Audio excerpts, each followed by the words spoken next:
Are we alive? Can you hear me? Can you hear the dogs barking in the background? Is this thing happening? It's Friday, y'all. And we have got it going on right here for you on the Friday Night Live. Are we 5 by 5? I would love to know. Uh, are we here? Are we happening? How are you? How are you guys this evening? Am I on? Am I here? Are we live? Can you hear me? Can you hear me? Are you guys out there? Is anybody out there? Are we happening? Give me a 5 by 5 if we are here. All right.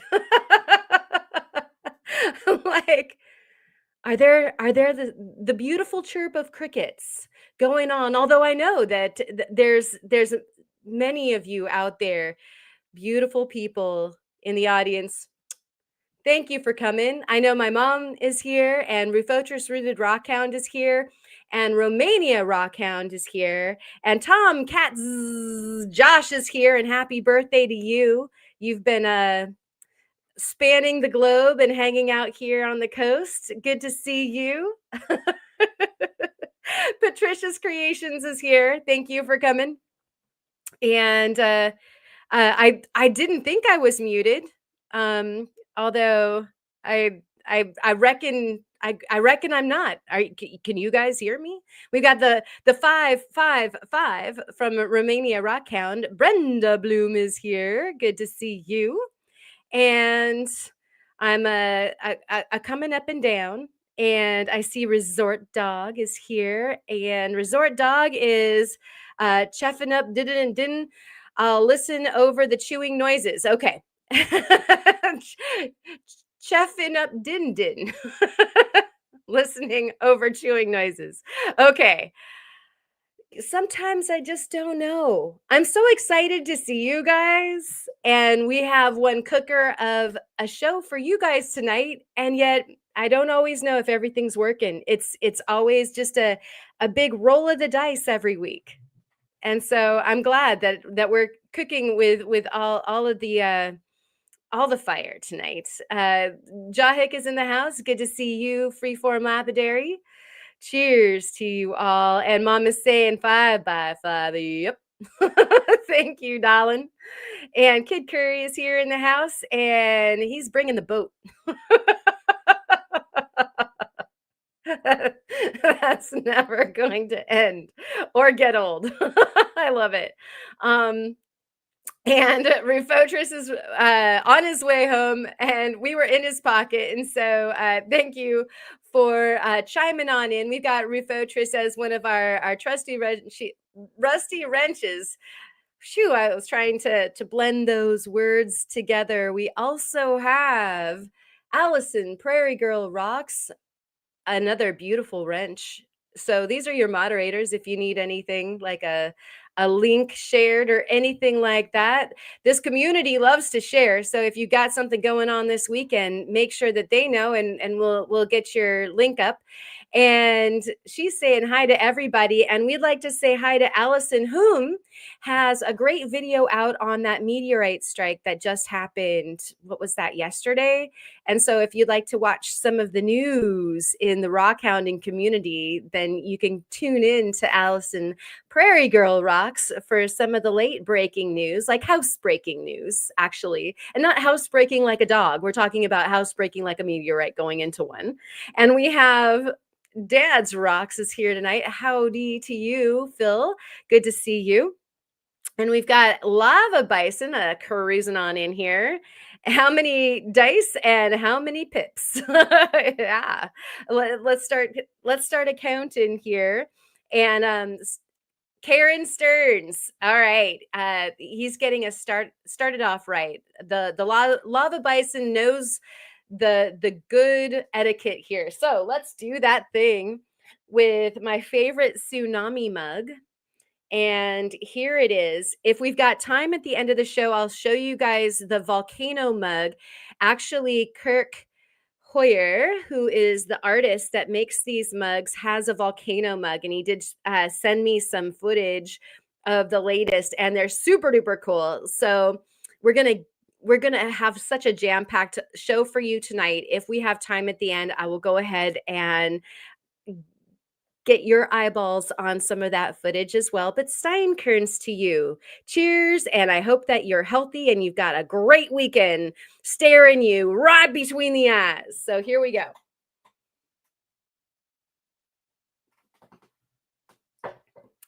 Woohoo. Thank you, Lava Bison, for keeping us straight and making sure that we're doing all the right things. We've got Tomcat, Josh. Oh my gosh, starting the evening off right. Look at this. Thank you so much, Josh. We've got 5 Ozone Fine Art memberships coming out to 5 of y'all. So welcome into the tribe. And I am overdue getting you guys this week's video. You guys, it was a meltdown week. But first, let us bell this wonderful act of kindness. Thank you so much, Tomcat, Josh. And again, happy birthday to you.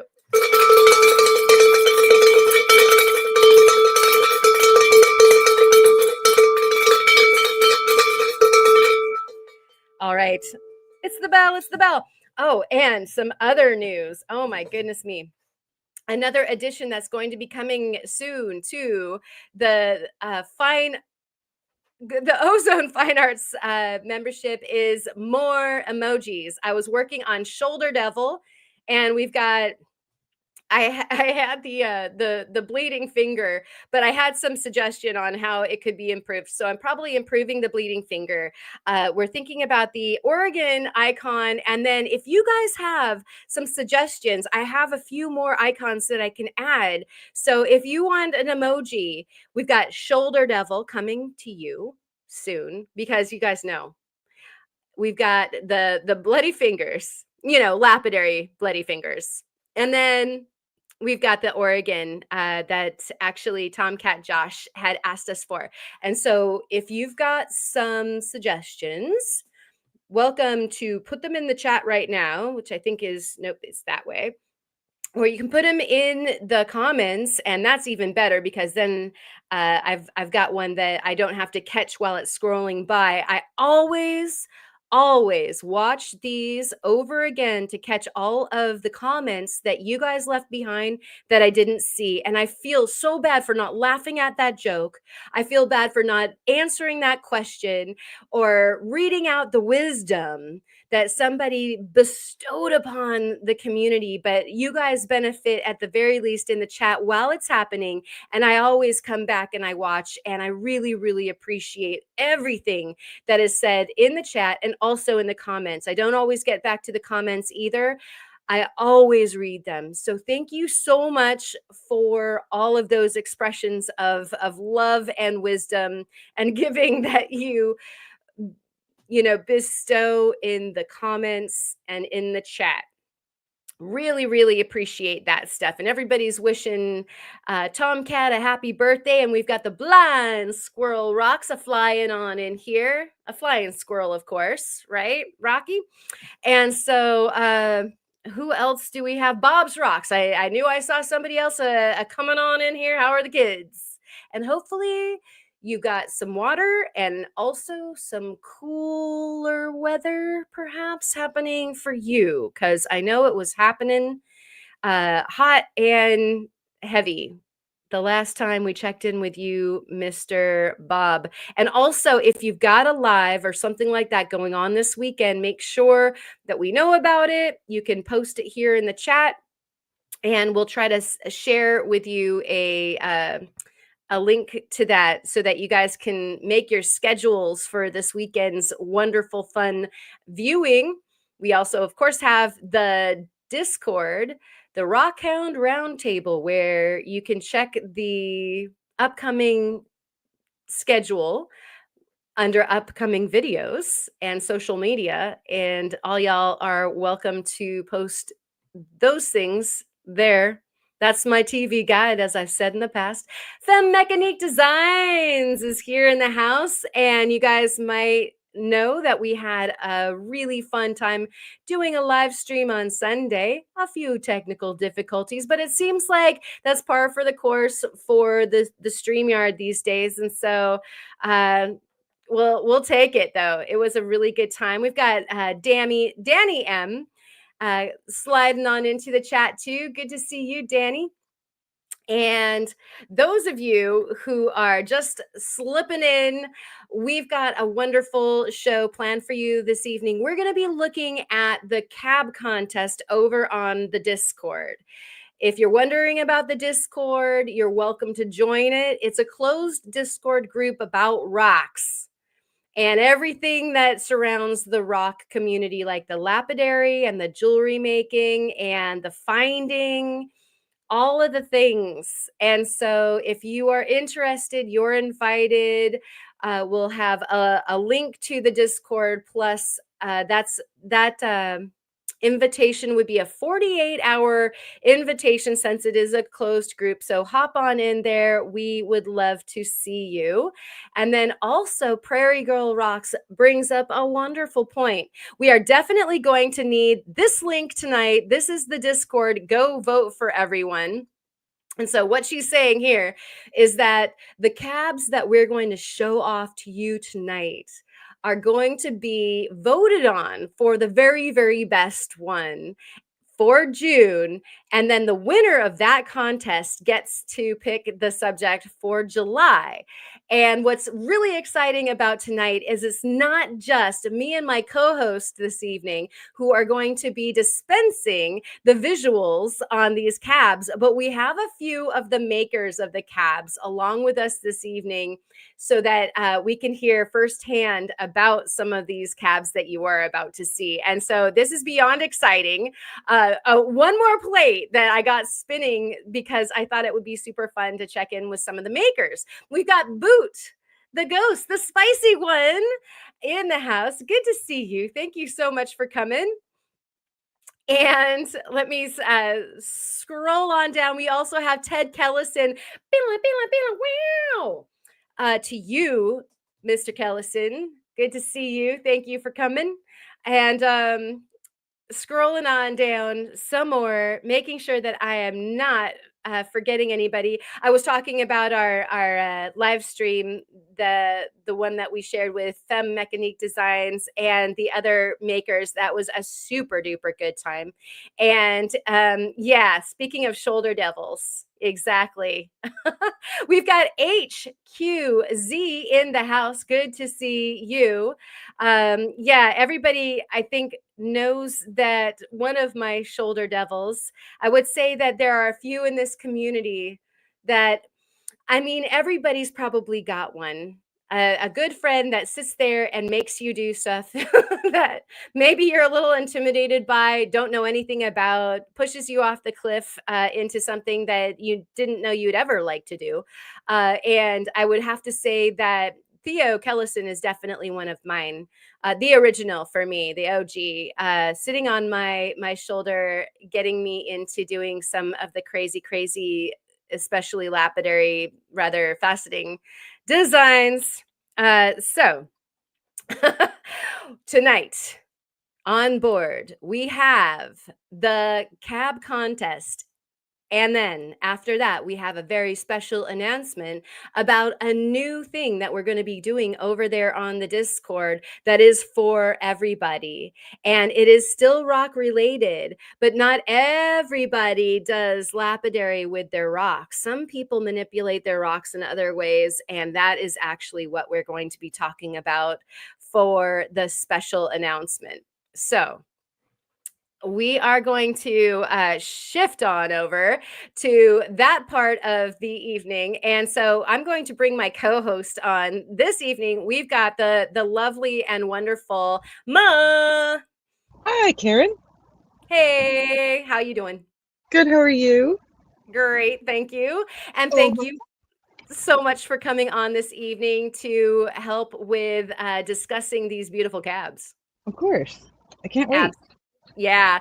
I think the last time we made it in record time going through these camps. Oh yeah, a real quick 2 hours to cover about 6 cabs, I believe. Right. And so to make it even to expedite it even more in a succinct way, we're going to have some of those cab makers on to help us. Oh yeah, that'll speed it right up. Yeah. Yeah. That's what I was thinking.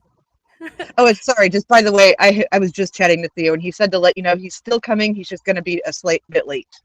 All right. Excellent.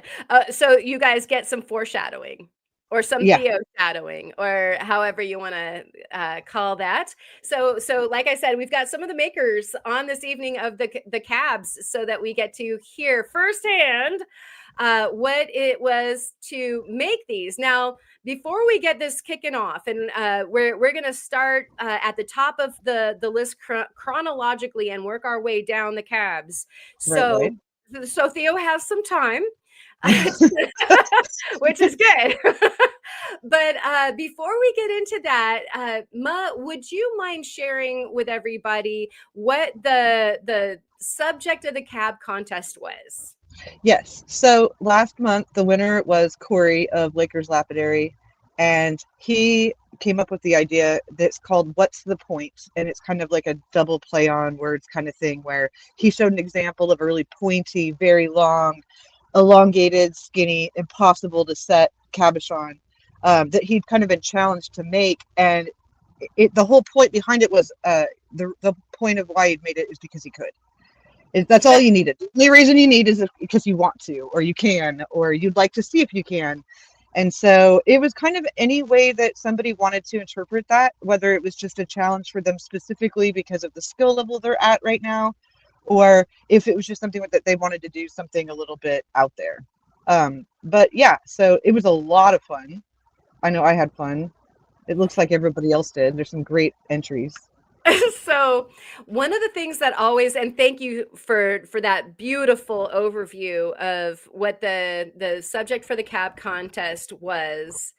I think that one of the things that You I got think it. is hilarious about the cab contest is that nothing is going on in that channel for the first like week after the subject drops. Maybe like Right, a one or two submissions on folks that are right. like super duper inspired and like hats off to you for that. But then like the last couple days, and then I get a little worried. Like I'm like, wow, Mhm. where did everybody go? And then Right. the last couple of days, like everybody's beautiful creations go, hold on. Yeah, very true. And it's like that's the thing is like I'm always like, oh, I hope people are just waiting to feel inspired or perhaps waiting on a material that they want to get to them that they want to work at like that. I always try to have a good positive outlook, not that no one's going to enter because everybody always ends up coming through in the end. But yeah, it feels a little bit like that because at the beginning when we started doing these contests, there was kind of always somebody adding something to it. And now it feels like people are waiting. And I don't know if they're waiting to see what other people are doing or if they're waiting to get it just right. But yeah, there's a little bit more anticipation now of what are we going to see? I would say that the mood in that channel was so gravid, like I was like, what's gonna happen next? Like, oh my gosh, like every time I'm like, oh my gosh, there's like a new thing, the channel lights up and oh my gosh, there's something new in there. And I run over there to see. It's kind of like Christmas. See, And so I yeah, like that. it's special for sure. Like when you see that there's something in the submissions channel, you get a little bit more excited than you would have about anything else because you just know there's going to be something really cool that somebody worked really hard on and that they're showing off. So that's fun. Yes. I think that is really, the essence of what we were hoping, and specifically Caleb Jahick, Freeform Lapidary, who was Hmm. the founder of this contest, was Yep, yep. hoping for that. Like, okay, kind of shoulder devilly, like, have we kicked you out into the neither space and now are you going to create something that not only are you challenged by, but hopefully when it's time to upload, you absolutely can't wait Right. to share it with everyone. Oh, sure. Yeah, it was a really brilliant idea. And it seems like such an obvious idea. It's like, why didn't any of us do this before? But it's such a brilliant idea. I think it really gets people engaged, whether they're just even voting or if they're making. It's just a blast. And I commend him for that. It's great. It was such a great idea for the Discord. And so, for those of everyone that are hanging out right now watching, and some of them might be in the Discord and some of them might not be in the Discord, there are two ways to play as far as this cab challenge goes. One way is to engage in the cab challenge, like Mo was just talking about this subject, and it's changed every month. The other way, why don't you go ahead and give them an overview of what's happening now? Are you talking about the voting? Is that what you Yes, mean? I Okay. am. Yeah, so Mysteriously. or was it 2 days on the 25th, or is it the 26th? See, my days are blending together because I pulled an all-nighter to get mine done, and I luckily could extended the time just a little bit, so I was able to do it.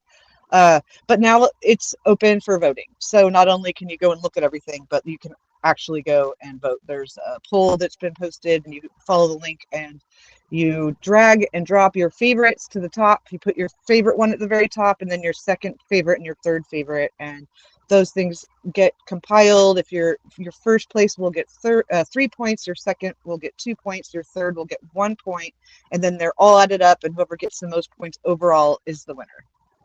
So go vote. So, as Allison was talking about before, and now Ma and myself, go vote. If you're not part of the Discord, that doesn't mean you can't go vote. You just have to become part of the Discord to vote. But it's your way to be involved in the cab contest, even if you're not ready to jump in and put a cab in. So it is for everybody. Everybody gets to have fun with this thing. And instead of just one choice, which as a me, I can't do. It's definitely so much nicer to have more than one choice. Yeah, for sure. So thank you, Caleb, for that, because some of us, we get complete decision lock and like can't do it. So Caleb also is chiming in right now. It's been a pleasure to see people enjoying it. Well, thank you so much, sir. Like I said, hats off. Yeah, And thanks for what you put in. So, and Resort Dog is saying that they used to run cutting contests over on Opalholics Anonymous, which sounds like a fun time for sure. Yeah. And so, again, if you are a lapidary artist, if you're a cutter, then this might be a fun time for you. And so what's cool about if you're just now landing and just now hearing about this Discord and this contest, then we have like a new subject coming up next month, which is July. And we're going to see the cabs that will lead to the winner, that will lead to the person who chooses our next subject. And so that is cool. Allison has dropped the link for the Discord one more time here in the chat. And I know some people also snuck in here. Jennifer is here, and it looks like Eric the Cat is here. Thank you guys so much for coming this evening and joining us for this monumentous affair of checking out these cabs. And so do you have anything to add, Ma, before we carry on and check out some of the cabs? Not that springing to mind. I think we're good to go. Well, we'll think of it, because we have the tendency to fill the air with words for hours. And so yeah, there's plenty of time for that. Yes, stay tuned for that. So we're going to bring on the maker of the next cab. Since this maker hasn't been on this show before, I'm going to bring the maker on first, and then we'll see the cab, because we'd love to get to know you. And so here we go. Here is Wisconsin Rockstalker. Hi, Jerry. Hey, how's it going, everybody? Can you hear me? I don't know if this is loud enough. Yeah. You're great. You're great. I love your bolo tie. That's awesome. Oh, yeah. It's Wisconsin Moonstone. Nice touch. And you said Wisconsin right. That was Wisconsin, yeah. Yeah, sure, you betcha. Well, thank you for coming on the show. Can you tell us a little bit about what got you into rocks in the first place? When I was a little kid, I was walking and then I tripped over something and I like looked down and I go, oh, rock. And that's what started it all, right? Trip over a rock. There you go. What the heck did I just trip on? So yeah, so basically just yeah, I mean, who for us in the field, I mean, how can you not love rocks? And once you get to the point where you're cutting them open and polishing them, I mean, what is there not to love? And this from like rock people. I mean, who cannot like rock? That's what I always think. Yeah, I I'm like, agree. don't. Why fight it? And then ever since that, and I'm in the rock room. I have a specific room for just rocks and the wall. And people seen a lot of my videos, the walls. I've got racks and racks and racks and racks and racks of rocks. I've been doing this for so long. I can't even remember some of the first rocks I collected. I'm a truck driver, so early on I was able, kind of like how Jeff is in J&V, going on the road and stopping in places and walking around and collect. So I've got fossils I've collected in so many states and rocks, just everything. And back in my day, not saying I'm old, but back in my day, you could go anywhere or a lot of these places and just pick up stuff. Nobody really cared. The trespassing stuff wasn't the big deal. And I know you guys out west with this BLM stuff. I can't wrap my head around BLM. Wisconsin, they'll shoot you. You cross the fence, they'll shoot you. Yeah, well, you're not going to call no cops. You're going to be in the ground. So but back in the day, you could go anywhere and do anything you wanted, and nobody really said anything. Especially if you're picking up rocks, or like, oh, you're picking up rocks. Take all you want. I mean, the farm fields and stuff like that. Get them out of here. We normally pay somebody to pick them. So, Yeah. Fair. ramble on, right? I love this. We love that. It's great to get to know the background seriously, and things, they are different from east to west and from Yeah. The different decades to decades for sure. And so it's cool to hear about your rock hounding or your truck hounding for that matter. Yes. And so what would you say as far as this this cabochon that we're about to show? What would you say was the most challenging thing about it? I don't want to sound whatever, but it's if you ever made hearts, basically what it is I was thinking of a heart, and then I thought, no, everybody's gonna do a heart. So we're gonna have 20 hearts, and I'm like, no. So all I basically did is started with the heart, and then I just thought, well, I'll just go all the way around, and it was pretty easy. And actually, this was my second cab. The first one I made, and I showed this on the Discord, the first one I made was kind of like this. I don't know, people call it a two, but I did this, and when I started this, the red, the contrast, the bright red, and with some of the other colors was super contrasty. And then, of course, as everybody knows, you polish, you go down a couple layers, and you're like, ah, crap. And all that red disappeared. And it was like, yeah, back in the tray. And then, so I kind of moved along, and then I grabbed the next piece, and which was, this, and if you are a rock collector, everybody has their private reserve. I have my rocks, these are mine. Nobody touches these slabs. I don't give away these slabs. These are mine. All this stuff in here is mine. So, I have this jasper that I've had for years. It's like a bluish, well, you've seen it on the flower.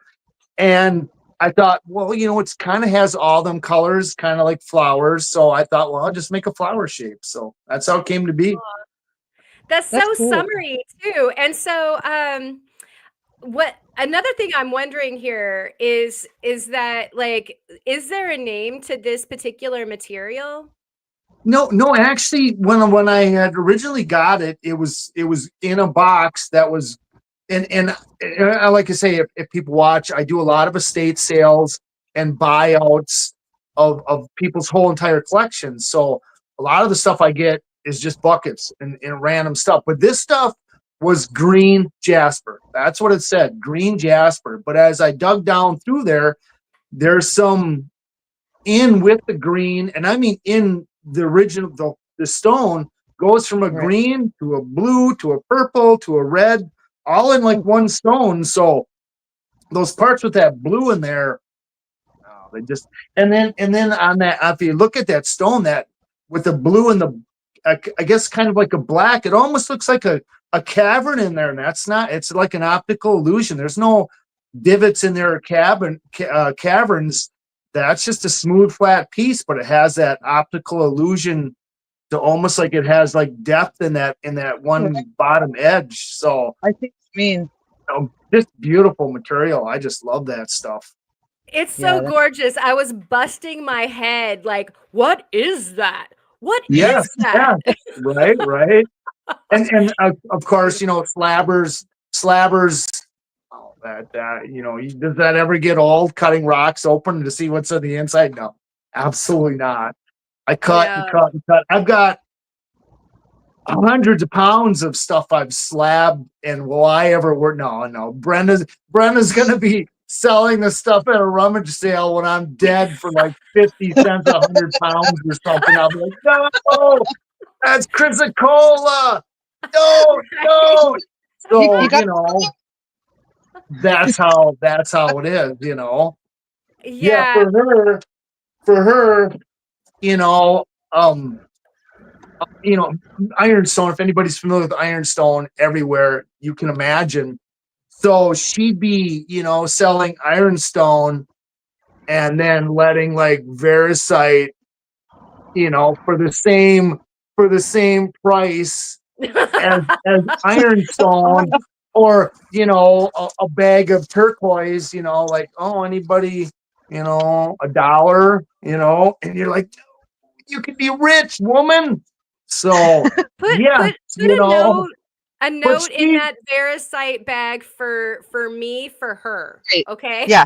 Yeah. She's catching on. She's starting to learn. And now I got her actually doing cabs, and you'll see in the contest. Of course, she wouldn't come on air, but I'm teaching her how to cab too, so she's picking it up pretty quick. I just had a live video, or not a live video, but a premiere video tonight where I videoed me making a cab. So if anybody's interested in learning how to make a cab, it's really easy. Don't be afraid. And then next week I'll be showing you how to make a heart cab. So it's not that difficult. It's actually pretty easy. You just have to go and start doing it. So you know what I think is really funny, and right quick, I'm going to say hi to Scott Argyle. Thank you for joining us. Is that you said, like, of course I'm not going to do a heart because everybody's going to do a heart. Did we get any hearts? Did one. And nobody did one. Turtle did. What? Turtle did. Turtle did, but he just got his in a little too late. I did too. This will be my, I just did this today. This will be my video next week. This is if anybody's familiar, this is yellow jacket jasper, and it's basically just hematite, and then it's got some yellow and red oh, that's gorgeous. Jasper in there. But yeah, it's like a mirror. So yeah, I'm always cutting, thinking stuff. That's what we all do. But that being said, look at Theo's. I mean, come on, or Melissa's like an opal inside something. Come on, where do you come up with this stuff? Right? Am I right? My brain is just. I don't know. And then Theo, like, what did he take? Like 3 months to make that? How could he have done that in a couple of weeks? I was like one of the first guys, like, I'm doing this, getting it done with and entering it. And Theo's been working on this thing for like a month, like the whole time, every day, every hour of the day. And I mean, we'll just look at it. You know? He did it and then, very quick. and Melissa's, where did you even come up with that to have a free floating opal inside a stone? Like, where did you come up with that idea? Like, you know, wow. My thinking is weird. And that's because Caleb said, hey, you know, think of something, and everybody did. So I'm just shocked at what, and I'm not knocking anybody else's entry, but you know, everybody has amazing stuff they entered, but you know, a couple of them are like, come on, you know, really? Like, wow. So yeah, take mine, get mine off the screen. I'm not worthy. I'm not worthy. I'm not worthy. Right? You've got a great eye. Like it's gorgeous. Great eye. You always find like a spot and frame it just perfectly. Like you're an artist, in my opinion. Yeah. So you the stumbling artist, just fall into it. You do great work. Yes, thank you. Thank you. Thank you. Soul is saying, Jerry, Yellow Jacket sounds a little too dangerous for you. I think you should send that to me for safety reasons. Yes, yes, I've got a bunch of it. It's beautiful stuff. I want to dig around too much, but yes, I've got, and I tell that to people. I'm like, you know, you ever like jade? I've got like, you know, and back in my day, again, you know, you could go to Wyoming and get the jade. I mean, nobody cared. So I've got like 200 pounds of jade. I've got, you know, the green. I've got the apple green. I've got the stuff where it's two different colors in one stone. I've got with white with green, and you know. Nice. So I always say to people, like, you know, and so does everybody else, you know, hey, if you ever want a slab, you have some idea in mind and you need a slab, just let me know. I mean, you know, I'll be hitting you up for sure. That is so good to know.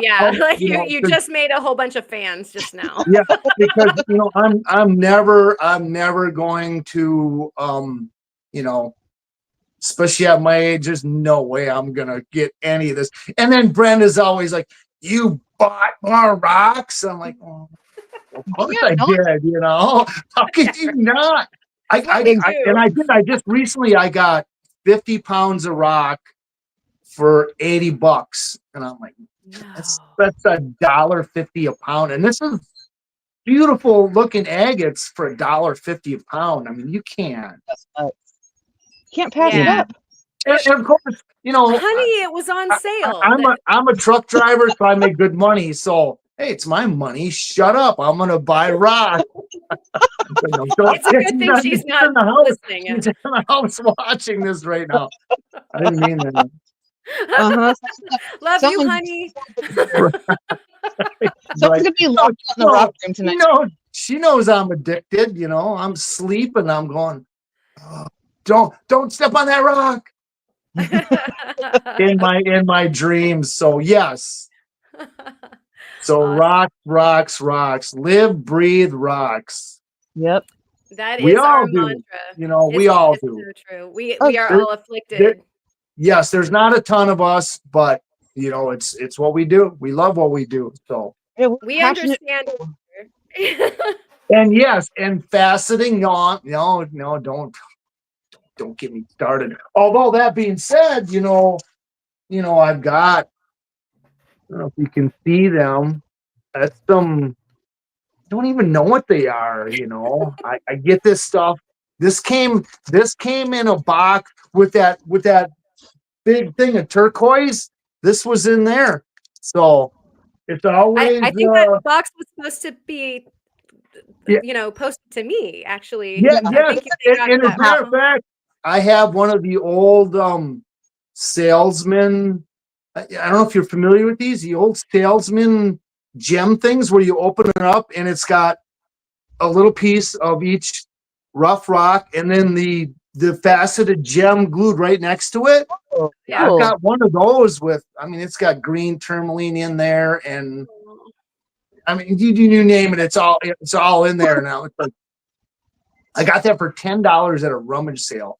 Oh my Wow. gosh, you're killing me, $10. Holmes. $10. Wow. So yeah, and I don't facet, I've got, stuff. I mean, I don't facet. I don't need another hobby. I'm not gonna do the stuff that I do right now. So yes, who needs another hobby? So yes. I'll help you with that. Yes, Right? I got a lot of herkimers and stuff, and a lot of my Wisconsin taters have different color stones in them too, and what they are, I don't know. I'm not a geologist, so yes.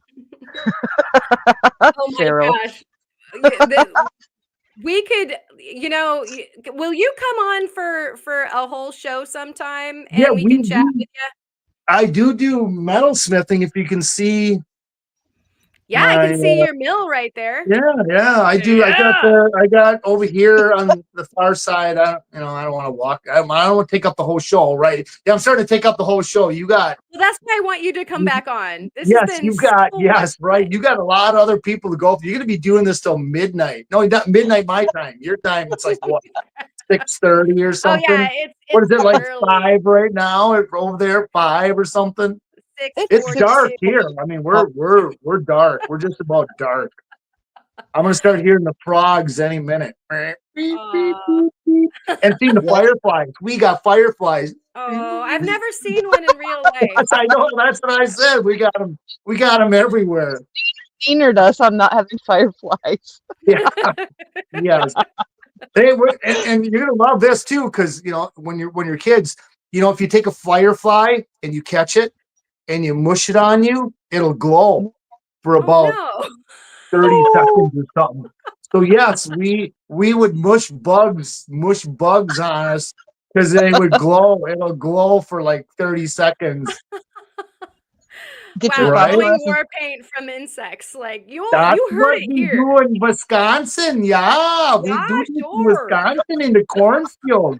Hey, and everybody, the stalker part of Wisconsin Rockstalker isn't because I'm creepy. Not saying I'm not creepy. I'm just saying it's from corn stalks. I do my hunting in cornfields, Okay. so it's rock stalking in corn stalks. Sure. Not walking around Walmart, yeah, not none of that. Oh my gosh. So yeah, sir, you are a hoot, man. Like I can't wait to have you back on. yes, I get wound. Yes, I love it. I love it. and All you right. can even see some of the record collection. Oh yeah. Vinyl? Like vinyl collection. Thousands of records, and it's all I used jazz. to be a DJ for real. It's all jazz. Oof. All right. No, Yeah. no we'll jazz. I hate jazz. Jazz sucks. It's got its place, If you like non-melodic, rambling jazz, is good. Yeah.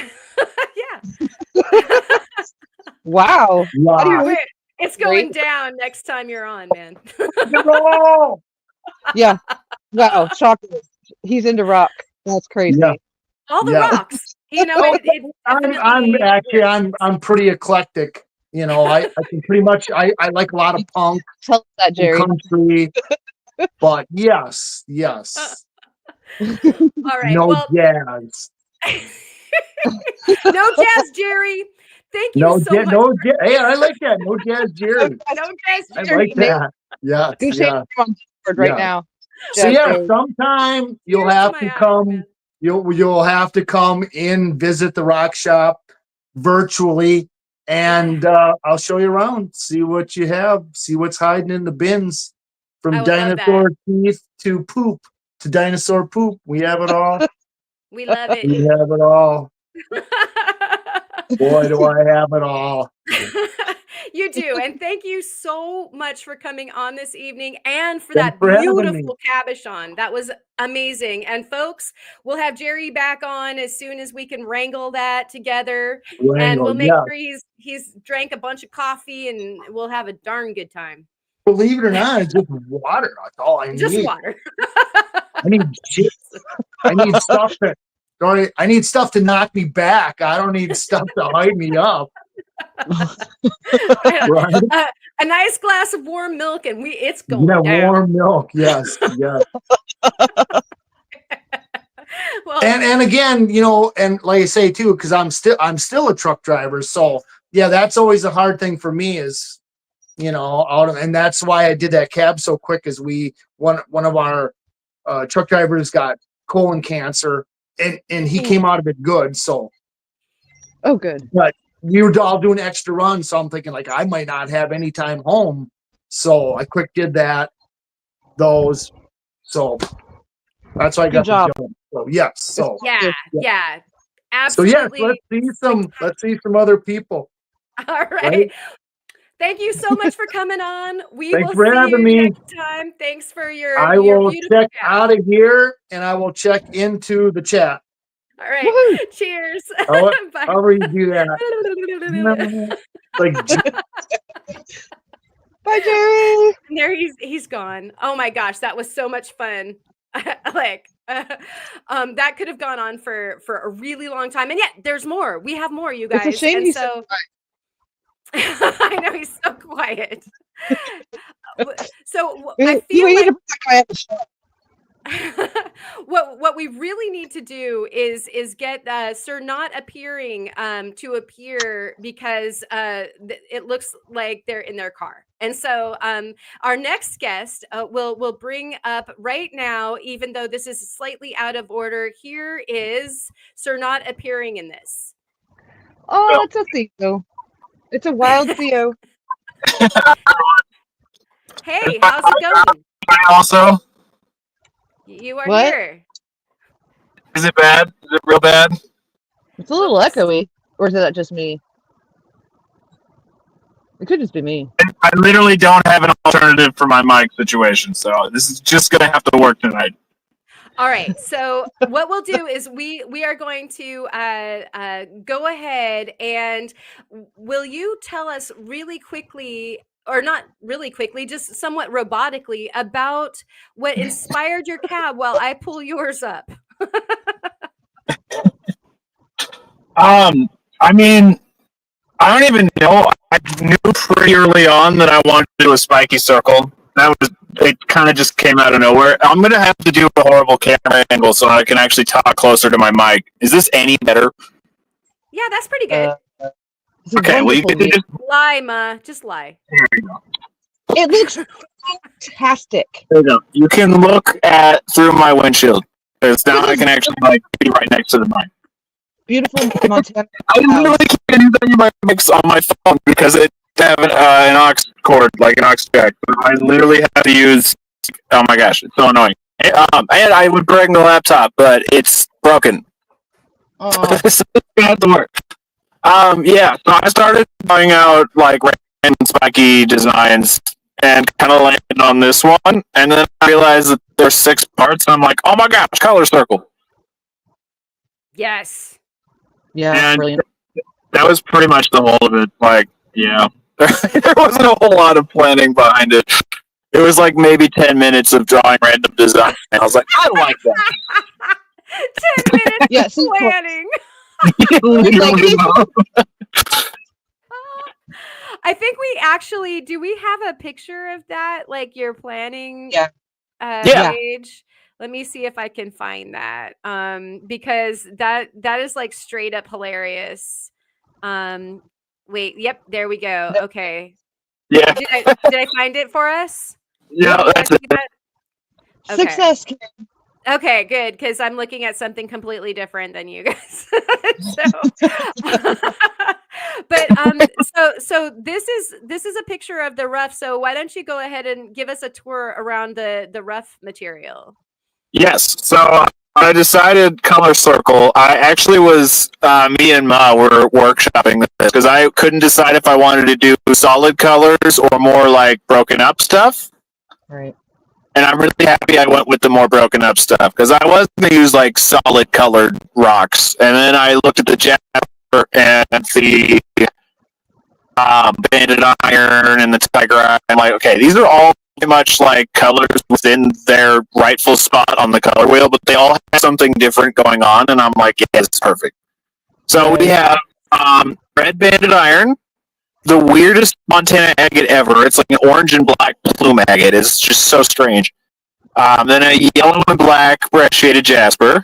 Then a green tree moss agate. Then a blue tiger eye. And then a phantom amethyst. And then the center triangle was those rocks are in frame in the picture. But the center triangle was a Boulder opal, a Spencer opal, and a Schiller sunstone.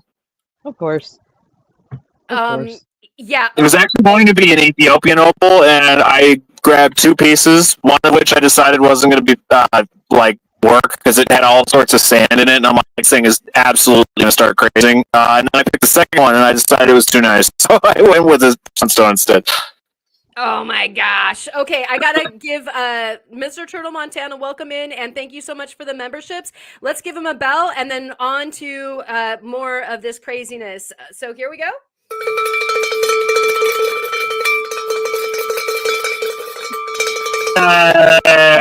Straight up insanity. Thank you so much, Mr. Turtle Montana, for all of those memberships, and welcome into all of the new members. Really, really appreciate you guys. And for that, Mr. Turtle Montana is going to definitely help our mining season this year, which we're trying to get scheduled.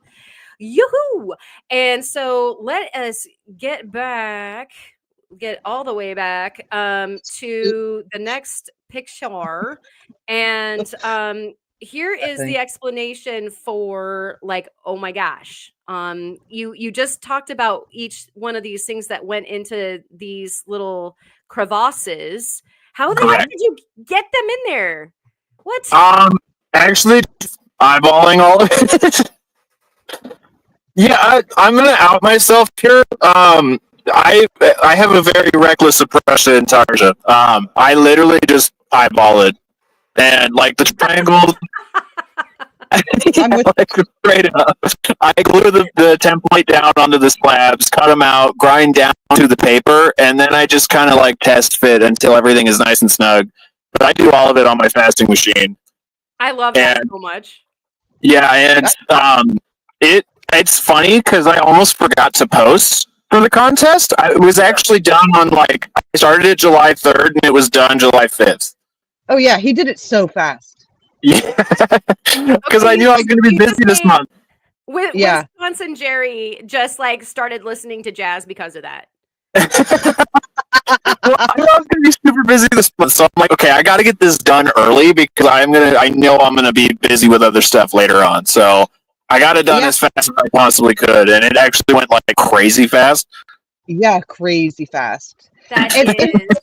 The thing that's funny is that he was having me help him kind of pick I need an orange. Which one do you think looks the best or whatever? So I was looking over those with him, but he was like, "Oh, I'll show you my design," and I almost lost it because it was almost exactly what I had in my head. His was more complicated. But I had to completely change direction because I was what I wanted to do was so similar that now I just have to completely abandon it. Here you go. This is you, buddy. But I was gonna have a central stone and 3 spikes coming out of it. I didn't have any of the intricate stuff he had going on in my head, but yeah, and he did it so fast. I was quite impressed. That would have been so weird if you guys had independently coming up with rock throwing stars. Me and Mutt talk a lot, and we do this all the time. Yeah, there's lots of brains just land on the same thing all the time. Yeah, right it's weird. Yeah, great minds. It's like between Jared and String and Brain. It's a very similar kind of dynamic. Yeah, it really is. Awesome. So that Opal guy is saying this is something that summons Thulu, right? Yeah, pretty much. Yeah, pretty much. Whatever, a Federation insignia, yeah. It makes me want to join the fleet. Yeah, exactly. We can't get enough of the baculite, so Cool. It's just so cool. She got her boyfriend in there. You see that? Yeah. She worked. This one was super weird. It's funny because the polishing was actually the weirdest part for me, not the assembling, because I actually did almost all of the doming with my Dremel. I've done a Cabachon on my Dremel before. That's awesome. And that's no small task, everyone. It was weird. That's I was stuff. When I saw it, I was like, how in the world are you going to dome that? Yeah, the only way you do that is with I mean, how else would you? I mean, I slanted. I started working on the triangles on the flat lap, but you can't really reach the circle part. So I was like, you know what? I'm just gonna. In fact, I got lazy while I was assembling it, and I didn't feel grinding away on my plates. So I kind of just assembled the circle super rough, and I'm like, just carve the circle to be uniform. Right? I love it. So Eric the Cat is saying some archaeologist is in the distant future will find that piece and marvel about what function is served. Right? They're gonna be like, they're gonna think it's some special, crazy, symbolic king. The kings had it. They're gonna be baffled. Yeah. Yeah. So I'm like. Sorry, what? Nothing. Go ahead.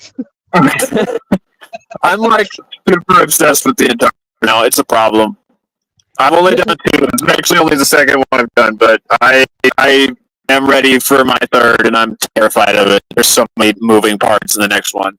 I'm so excited about that next one, though. That's going to be crazy. Yeah, I've sent the picture to both of you guys, so you've seen it. It's gonna be great. Yeah. I love the Intarsia bug. It's so fun. Join me. Yes, it really is a blast. Well, the first thing I did was assemble that inner triangle, and I finished that, and I was like, dude, this alone could be a cab. I could stop and be happy. Oh yeah. Oh yeah. So that kind of opened my eyes even more to Intarsia, because for the longest time until I started seeing the stuff Mo was doing, I was like, Intarsia has to be scenes, doesn't it? Nope. No. And then I saw what she was doing. I'm like, oh my gosh, this is the best. Absolutely. I'm a big advocate of you don't have to do what other people have done. You have a weird idea, just please go for it. We want to see it, please. Absolutely. So don't be held back by limitations of Intarsia has to be this kind of style with the green borders of malachite with an opal in the middle, and you know what I mean, where there's kind of a standard beautiful way that traditionally they got made. Yeah, totally. If you Google stone Intarsia, you will see millions of pictures of basically the same thing. Well, right, they look it's they're under as kind of an umbrella of this is kind of what is accepted. It has to have malachite. It has to have azurite. I know exactly what you're talking about.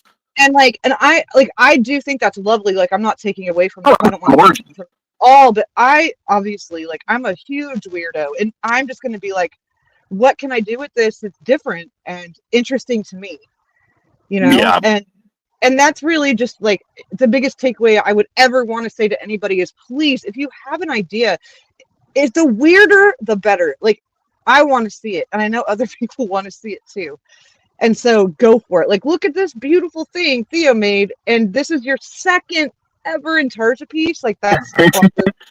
And so this and my first one, lighthouse that I did, that video is actually coming out soon. I did this on a video. And I say in that video, you should definitely, when you're trying to learn a new skill, go out of your way to try to punch above your weight, because you will learn so much faster by diving off the deep end than trying to work your way up to it.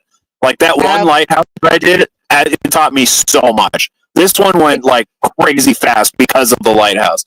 Right, and you made that lighthouse, and my husband saw that and was like, oh, "Can you buy that for me? Can I have that?"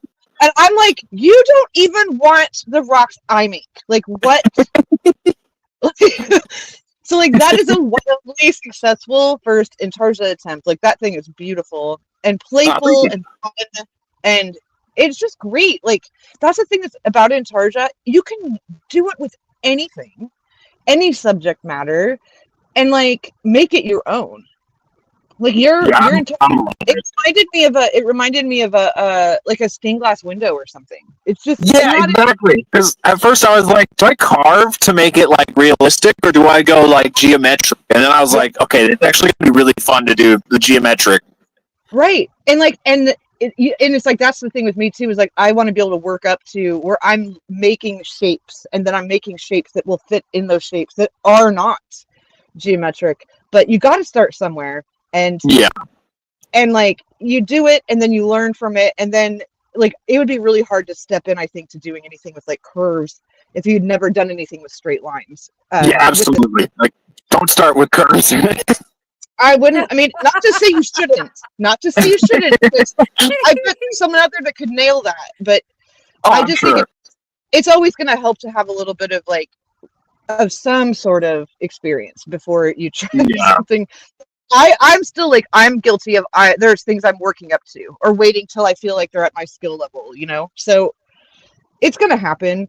But yeah, I love that. Like, go for what you think you can't do yet, because that's how you're going to get ready for it. Even if you're not ready right then. Yeah, exactly. I stop preparing.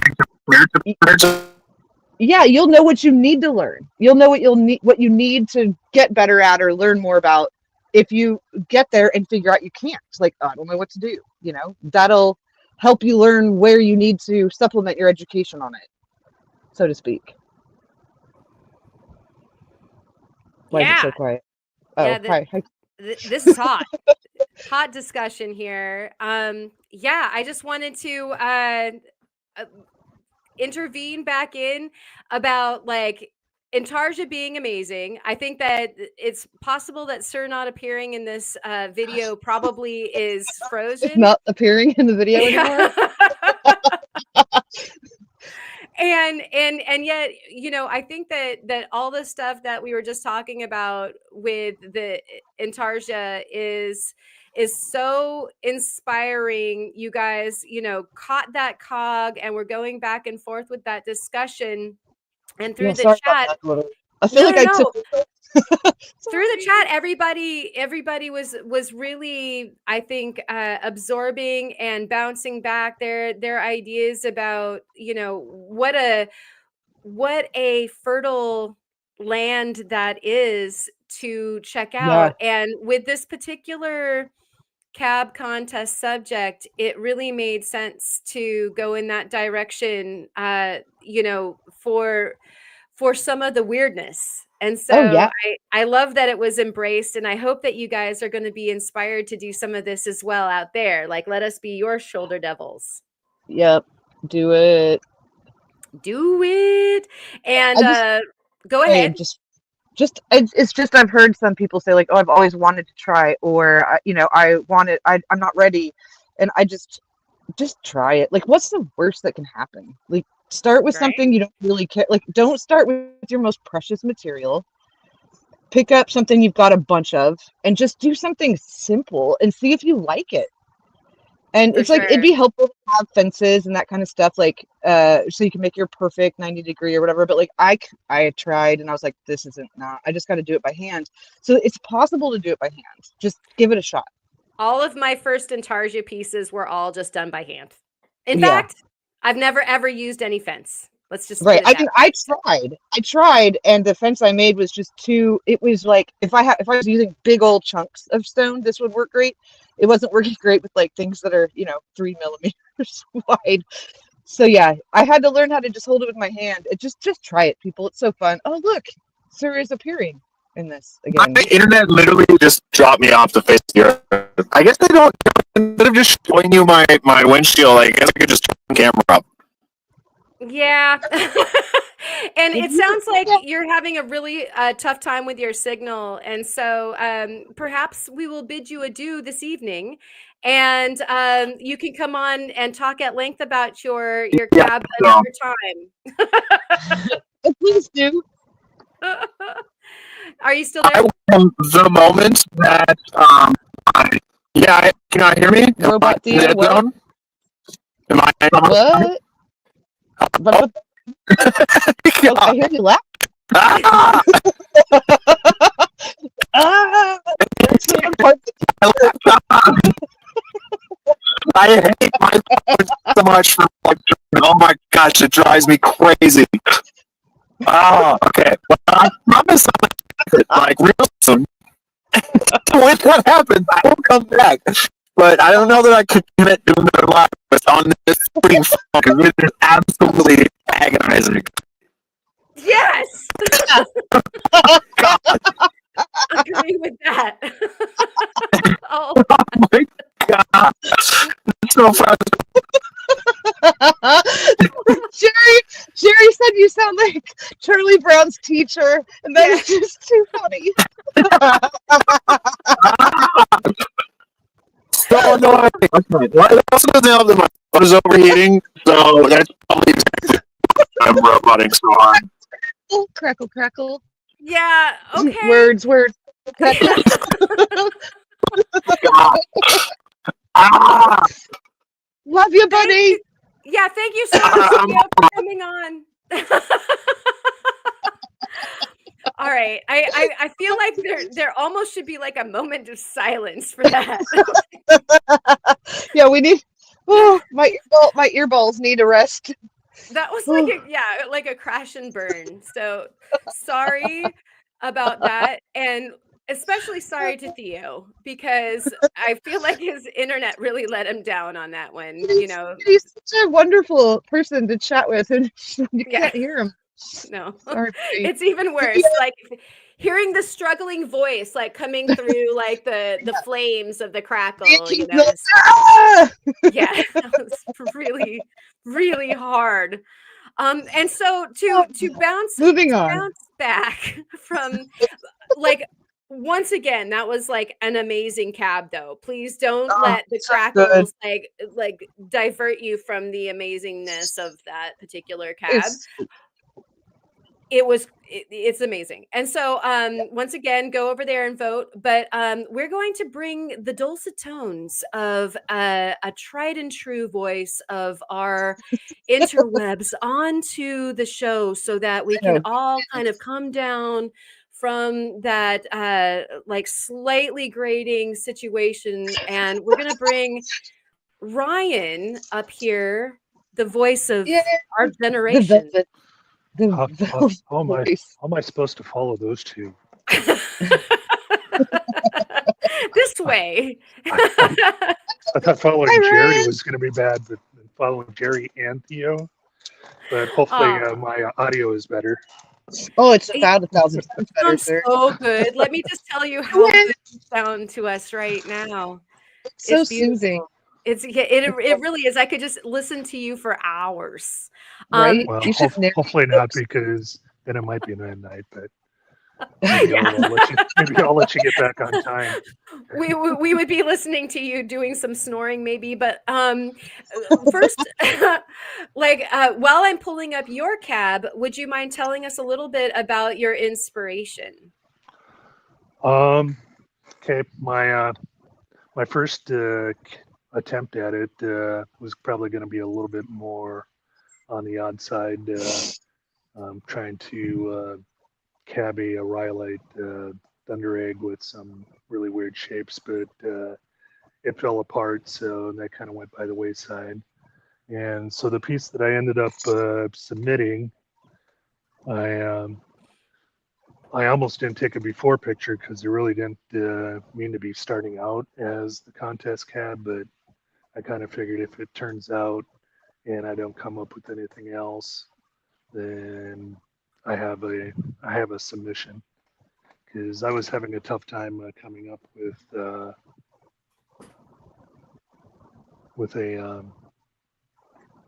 an idea. But then after that, you can see here my next attempt was going to be kind of like a small little rockworm. Oh wow! But wild. things just started falling apart more and more because it wasn't very stable, and it started getting really small. I love that idea, though. Yeah, so I don't know. I kind of seen it here, and if you're always looking for inspiration, I happened to get some gummy worms from the store to snack on while I was out here, and that's what I could that see was. that. I could see that. Maybe I ran out of them, and I was just looking for another one. You were trying to manifest them. But, maybe one without quite as much sugar. So yeah. But otherwise, I forget even where I set it down, but kind of the what I enjoy when I'm doing kind of on the especially on like the free form contour polishing of rocks is kind of using the outside of the wheels to make the concave surfaces. So I've done cabs before where I've done one side on them. So I just decided to try to make a cab that had all three sides or all four sides, kind of that convex shape, and Cool. run into the little difficulty on there because almost the forming the girdle is almost the hardest because of the way that you have to hold the stone going each way, and then Oh my gosh, and yes. kind of figuring out going on there how to and then working on the dome. And sometimes for me, my head just trying to remember exactly how I have to do each side when I went from wheel to wheel, because they're not all the same curves. Oh, right. Because some of them are pretty close to what the wheel diameter are, and some of them are broader. So you almost have to work it like you are, normally doing a cab. It's just on the outside of the wheel. Wild. And this dendritic material is so So nice. Yeah, tell us and about that. and honestly, I don't know where I got this from. It came from either one of the YouTube folks, Kyle or somebody else, or it came from. It could have come from something I picked up when I was in Minnesota. So, but yeah, I really like the Kellison look. As you're looking down there, it's not clear, so you kind of, it's almost looking through haze, rather than being able to look down through. But did have a little bit of difficulty, and I just kind of had to decide to, just kind of leave it the way it is. Is that kind of when the dendrites start popping out the top, sometimes the surfaces aren't 100% pristine and smooth. But then you just don't want to chase it, because then you don't have any kind of dome or rock left. That is absolutely so cool, especially when you get to see the moving picture. It kind of reminds me a little bit of the Australian opal that has the dendrites. Was it at all soft like opal, or was it definitely hard like there's agate? agate lines in there. It's There's definitely Oh, hard there's like agate. Definitely gotcha. Kellison agate. I missed Mostly the agatized. fortification Yeah. lines. Mm-hmm. Right on. Yeah, and so far, like with these cabs that we've seen, how many of you jewelry makers out there are thinking, I could set that? I know how I would set that. Like, it's interesting. I think that one of my favorite things is a really tricky cab. Like, oh, I'd love to build a weird setting off of that. What are you thinking, Ma? Oh, I mean, that thing is nicely not like the angles aren't so crazy. I could still totally do a groove on that for sure. So Ma And could like, find her groove for sure. yeah, And for sure. really, I guess you would need a tall bezel wire, but I honestly, I guess if you're skilled enough in there, and I think doing like a bezel where you're soldering it down after you got a shape would be a lot easier than trying to like put the wire in the wire wrap. But Ma's gotten pretty good at doing kind of the inside corners and getting the wires to not. Oh, you just have to bend poke it a out. little. You pre-bend, and then it'll nestle itself in there. And like, let's be real. Like, I do that style of setting because I can't do silversmithing. Like there's my ideal way I'd love to do it, and then there's what can I do right now. And my impatience wins out most of the time. I do have some cabs I've made where I'm like saving them for when I am doing silversmithing, but like I could make this work. But yeah, I could definitely see that doing something silversmithing could really make this shine, and it would make it look its best, in my opinion. Oh yeah. I mean, yeah, there's all sorts of, like you said, bezel, and some of the more complex cabs that I had the weirdness to make as I was going along. I used to do a lot of stuff that had like faceted terrain, kind of like what MUH has been doing with the top facets on a flat lap. And I used to do an amalgam of a bezel. I like that big ring. Yeah. Like a part bezel and part prong, or doing weird flanges that came up from the parts of the jewelry design. That's what's fun about it, is like trying to figure out, okay, this is weird, how do we organically blend with that weird to make something cool happen for that cab. And again, the jewelry part, being more the pimp, and the stone itself being the thing that you want to look at. Sorry. It's okay.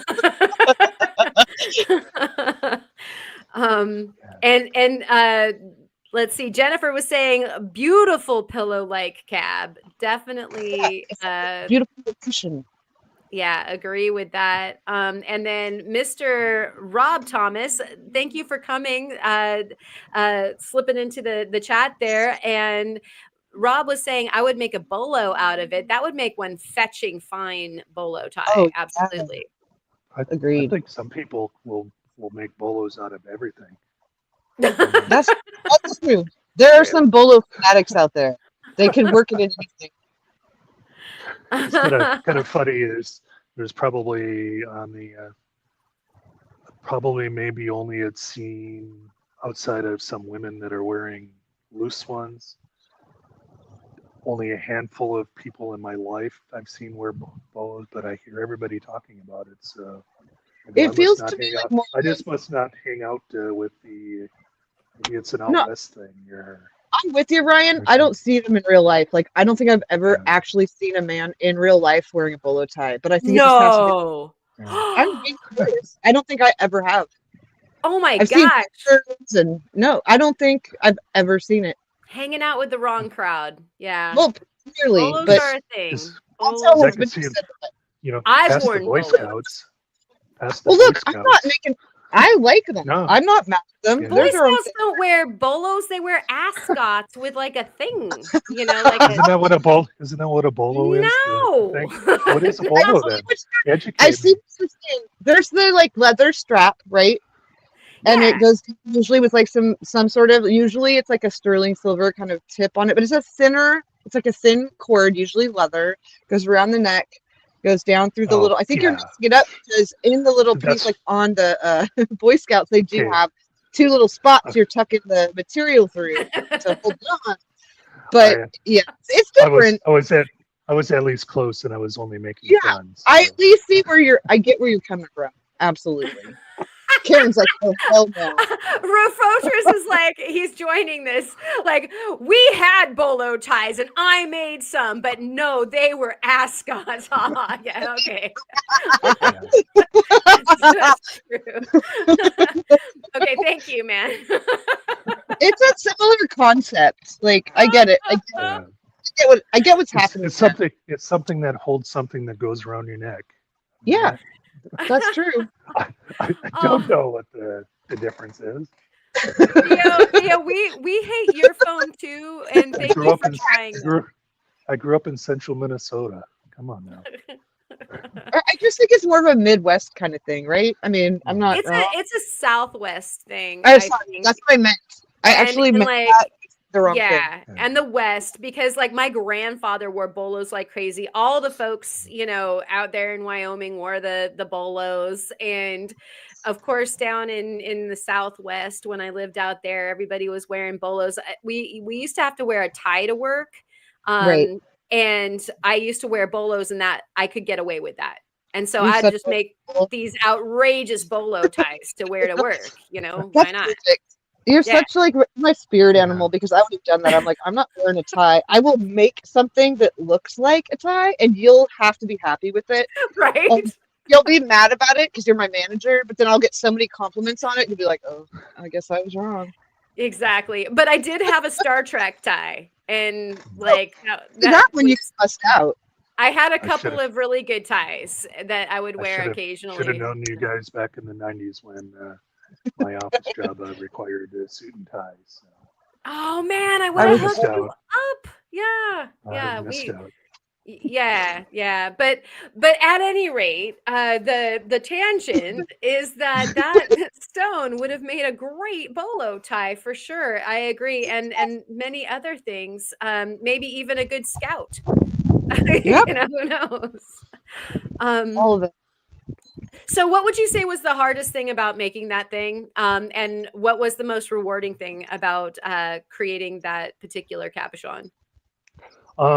Like I said, I think the hardest parts, and I've had the trouble even just doing one side, is when you're trying to form the dome this way and trying to keep it even when you're on a curved surface. Oh yeah. And many times the kind of the we'll call it the low point and ends up being real thin because that's kind of where you're rocking back and forth when you're forming the dome. Right. And then I guess in the other slightly difficult thing, and because I didn't have my rotary tool, was doing the inside, the concave parts on the cerium felt wheel on the end of the cabbing machine. How did you do that? Let's just say these edges probably aren't as polished as the middle That's fair. I mean, there's the rubber backing on the felt, so I just kind of pressed in Right. so it semi-formed on there.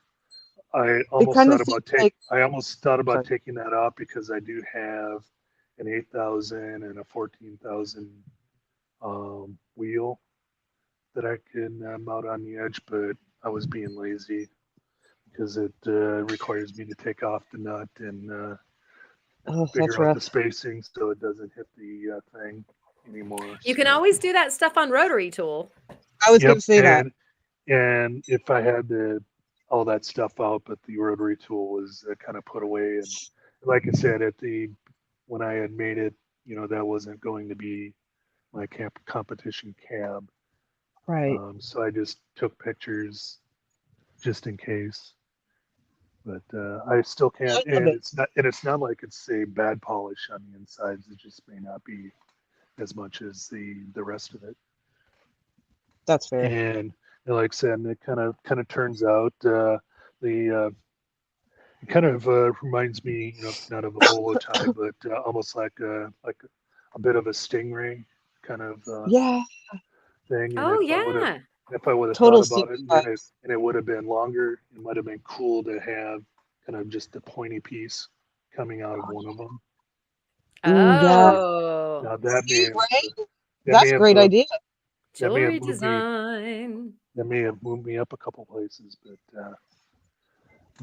Well, see, you you were could. talking This is about how information. long people putting in the thing. I was gonna joke if I would have been on that, if you get in early to the cab submissions, up in the last 2 days, you're in the top 2 or 3 automatically. Fair enough.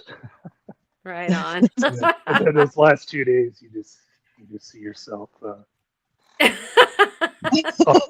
you're riding in the high pool, for a in the while. pool, Yeah. in the pool. I'm number 1. I'm number 4. Yeah, Oh, kind of like that horse that they send out early for the rest of them to chase down, and then you end up at oh, the the back. police force or whatever. I don't know what I'm talking Yeah. about. The rabbit. Right. Right. Awesome. Well, thank you so much for coming on and discussing your cab with us, Ryan, and having such an awesome narrator voice. Right? So soothing. I don't know. I can't want hear to it, but you guys tell me that, so I gotta believe So it. good. It is like you should get in contact and make like audiobooks. Yes, saying. truly. Career. But then I'd have to be able to read and enunciate as I'm reading. That's fair. Otherwise, only I'd be doing so many takes. You know, those are things like what Mike Rowe does. The director would have just thrown in the towel and say, "Hey," sound like that Liberty commercial. Yeah, you're all calm and they're like flipping out. Yeah. Like, but it's okay. It's okay. Yeah. So, okay. I'll listen to the rest of them and say good luck to everybody. And I may cut some rocks while on the Look at that beautiful shop. Look at that beautiful shop. Saying, I'm so envious of all that space. Look at that. Wow. I bet you could probably clean and organize it a lot better than me too. So you probably still work out of a little 5x5 area. Just else, I love the personal editor that we just saw go through your head there. I'm like, yeah, my shop's the size of one of your shelves, basically. Pretty much. Yeah. My outbuilding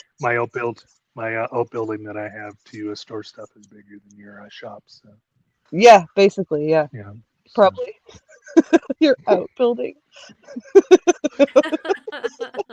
Which yours is heated and cooled, so. Okay, yeah, that's true. I'm gonna let us go. So. Thank you so much, Ryan. Awesome to have you as always, and we'll be looking forward to the voting. Cheers to you. Okay, talk to you later. All right, bye. All right. Oh, and we're just over here, so let's move us over there. That was amazing and so much calming after the hardship of hearing Theo crash and burn, but he's okay. I just want everybody to know that he's okay. He's fine. All right. And so we do have some more cabs for you, though. We have some more eye candy on deck for you. We've got this one to bring up here next. And let us move aside. Nope. Yes. There. we got to do some shifty. You know, it just wouldn't be right if I didn't shift us all over the place before finding, the sweet spot. It's not. And so you want to tell us a little something about this? Have you checked this one out? Of course I have. It's so stinking cute. It's wee and tiny and adorable, and it's obsidian, and that can be a nightmare. So kudos. And I love that there's a little kickstand included. I know. I love the kickstand. Why do I like that so much? Because it's adorable, Karen. Like, look at that. Like, he used what? Like, oh, it's wrapped in this thing, and I'm going to incorporate it. He's such a clever human, and Truly. It's just cute. And who in the world would have thought of making a tiny wee little bottle like this? So Lava Bison is asking us, can you guess the inspiration? Isn't it? Wait, what do you mean? What do you mean? Is it drinking? And now I know that it is your. Go ahead. My brain just got confused myself. Like, is this sake or is it soy sauce? I can't remember. Oops, sorry. Is it sake or soy sauce? It's in his description. Oh, cheating. Got it. So I probably should go back and read the description, but I like having this in real time, guessing the inspiration. And we have Allison saying soy bottle. Yep. See? Okay. Yeah. And Ryan also voting for soy bottle. And we have Jeanette. Welcome in, Jeanette. Hi, Jeanette. beer bottle, that was where I was actually leaning towards myself. I think, yeah, my brain was like, it's sake or it's soy, and I know he said, and I do believe that it's actually soy sauce. All right. It's so cute. It's just it's so cute. so cute. It evokes either, in my opinion. What's that? It evokes either of those things. Absolutely. And Romania is on the same page as myself. The champagne, you know? And same with Wisconsin, champagne. Mm-hmm. And some of those Eric the cat. Awesome. I like this. Those fancy soy flavored beers. See, Yeah.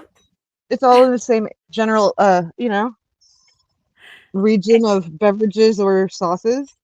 Yes. And so Stinking cute. That's all. whether you use your soy sauce or your beer as a beverage or seasoning, that is the inspiration for what we have here. Such a cool cab. And so here, again, I love the holder. You ready? She nonchalantly picks up the bottle by the holder and shows us Check out this my beautiful girdle. profile. And here is the victim, the original Mm-hmm. slab of obsidian. I don't know if He said he originally, it's like, see, I remember some details, not others, but he had originally got this stuff to try napping. right. Well, I don't know if he was trying napping or continuing to nap, but this was intended for napping, and then it became a tiny, tiny soy sauce bottle, which is, I'm sorry, anything tiny, I'm there for it. I love it. Right. Yeah. Yes. The miniature. And so Anything. I would wonder, did we nap it first and it became small and then it became a bottle? I That's a would good like to question. know. Yeah, Aye. that might have happened.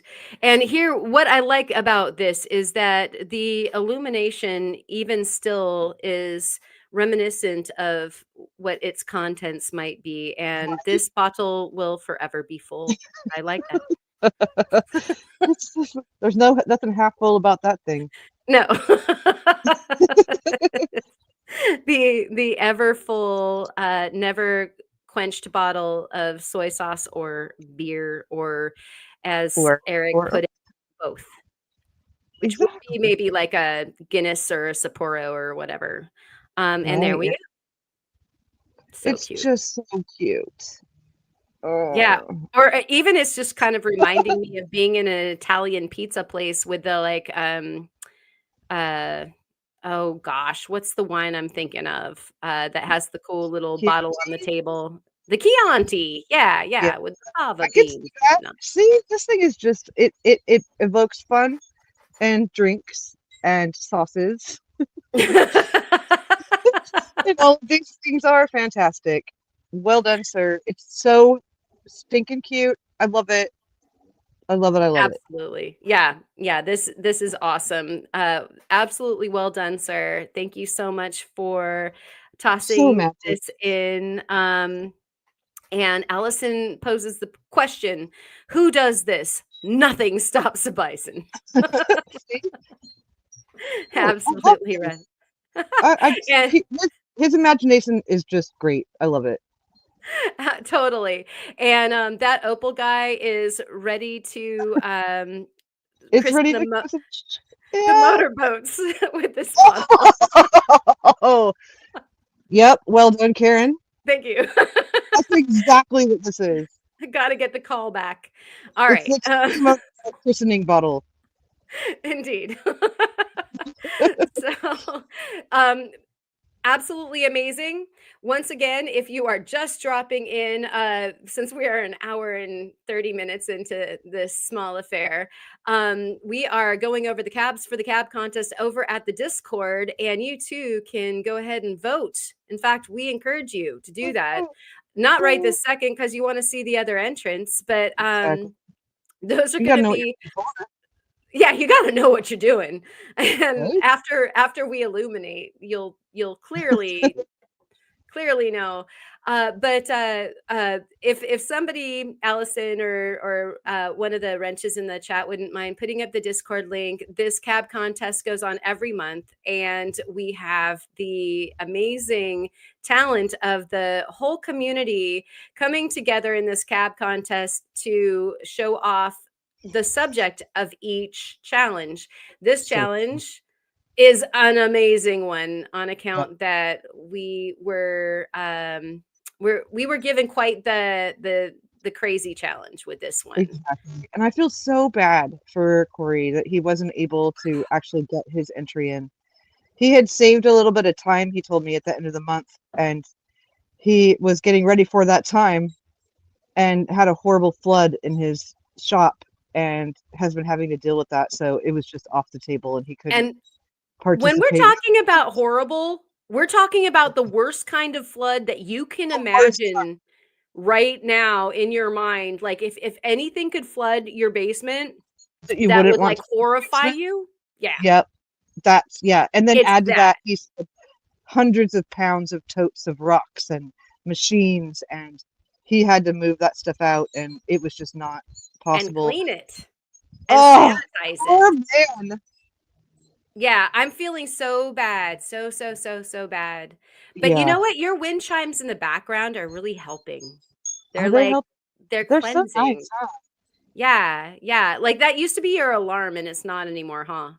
The one that was it wasn't an alarm, it was a doorbell. I knew someone was coming into my tent because I placed it right where if you open the flap it would hit it. Right. I thought I think I perceived it as alarm. Like, okay, somebody's hitting that with their head and you know somebody's coming. Oh yeah, that was usually my husband making his way into the tent. But yeah, there's like 6 different ones back here, and there's different ones that are tinkling right now. But that one it's a heavier one, so it takes a little bit more wind.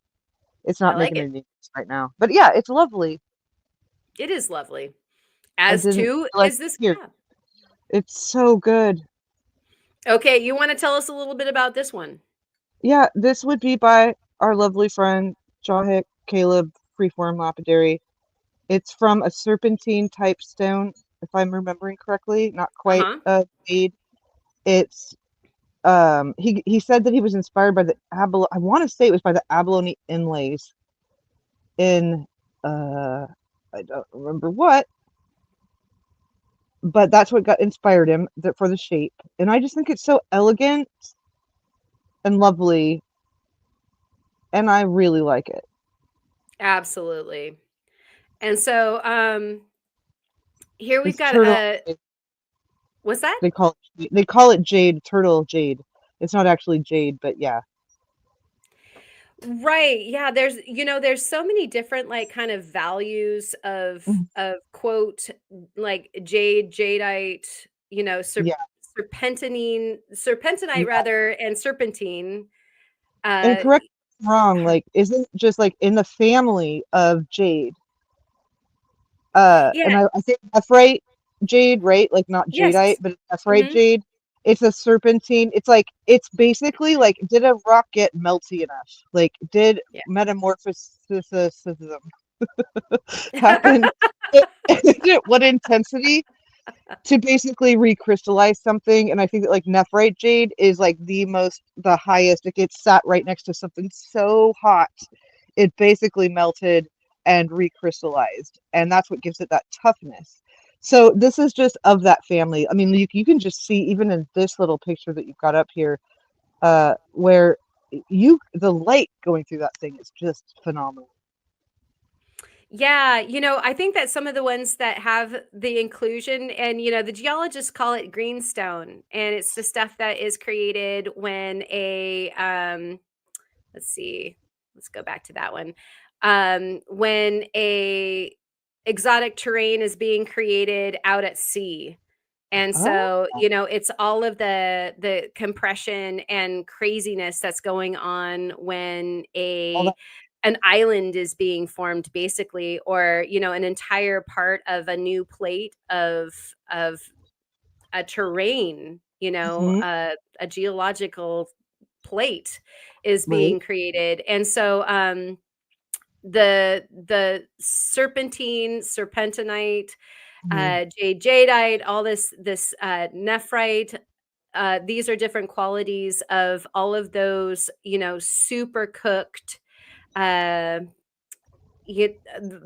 like one of the geologists that I love calls them gumdrops that are being formed out at sea, and then they come in and they dock to Oh, our coastline, is where I would believe that if this was local stuff, that's where Caleb got it, and then the serpentinite and stuff that we like, get are do you that know as where well.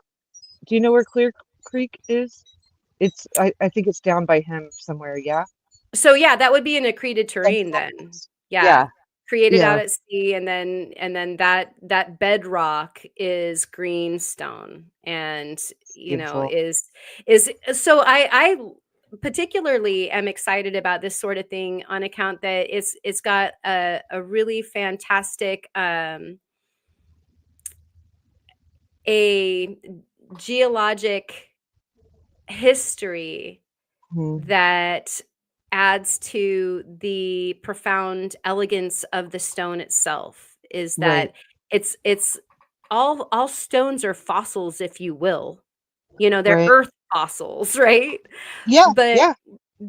these ones, they tell a special story that we can understand. They carry signatures so that we understand from their chemical makeup which docking at what time this part of the bedrock came to land. So cool. Super super duper nerd cool. Yeah. Oh yeah. Like it's just like I freak out on agates because you can see where was the temperature change and where was the pressure change. Like, oh, there's crystals now, so the temperature was hotter and there was less pressure, and it's like in every single stone you can learn enough to learn what the signatures, it's basically a snapshot of like what the situation was on Earth in that spot at that time. And that's so Absolutely. profound. If you really think about it, it's just incredible. And Right. he made a very elegant shape with this, like, and I'm trying to think of anything else you could make this elongated thing out of that wasn't something close to a jade thing where the toughness is very high. Like it's beautiful and impressive. Right, right. You're worried about snap factor But and can the thing hold itself together? And this is obviously durable enough that it feels artifact oriented. That's one of the other things that I really enjoy about this particular piece, is that it's reminiscent of something that you might find that would be a usable tool that was left behind. right? Yeah. And so Wisconsin Rockstalker, a nose piercing. Hey, I could definitely see that. Well, I want to see Caleb wear it. Oh yeah, Like, sure. that might actually be a really fun challenge at some point, is like a wearable cab, and like, Right? and where do you put it? Utilize it in some way without a setting. Yeah, I might have to like enter one of these just to Just win so that I can do that. Yeah, that's because so that would funny. be hilarious. Agreed. Um, yeah. So Allison is saying, "Long and thin, will it win?" Yeah, we'll have to see. And Definitely get one of my votes. I love it. yeah, you guys are the ones that dictate that choice. And so over there on the Discord, run on over there after we're done with this and place your vote, because it matters. It It matters really. for you. And Kid Curry, don't take pictures of where you wear it. Um, Well, it's Mr. Motorboat, so what do you right. expect? Yeah. He knows what he's talking about. Um, I'll agree with him in some cases. And so what we've got up next is, a friend to all of us, a friend of mine. We've got Mr. Kurt with Yeah. this incredible piece of Fordite that he I decided to make the weird cab out of? believe this is the first time that a non-rock has been used in the challenge. Ooh, that's a good trivia Yeah, piece. I believe it's the very Actually, first one. I was wondering how people would respond, and I'm glad that they were like, "It's a cab contest, right? Like yeah. you can make if you can make a cab out of it." Look how cool that is. Like I don't think I focused enough when I first looked at this on the really cool, like almost reverse girdle where it's tapered Yeah, in. That is a beautiful detail. that is very elegant. So And elegant. I love how darn thin he got this thing. Mhm. The look of it, the concept of it, I love every element It's about so this. Look at good. that. Yeah.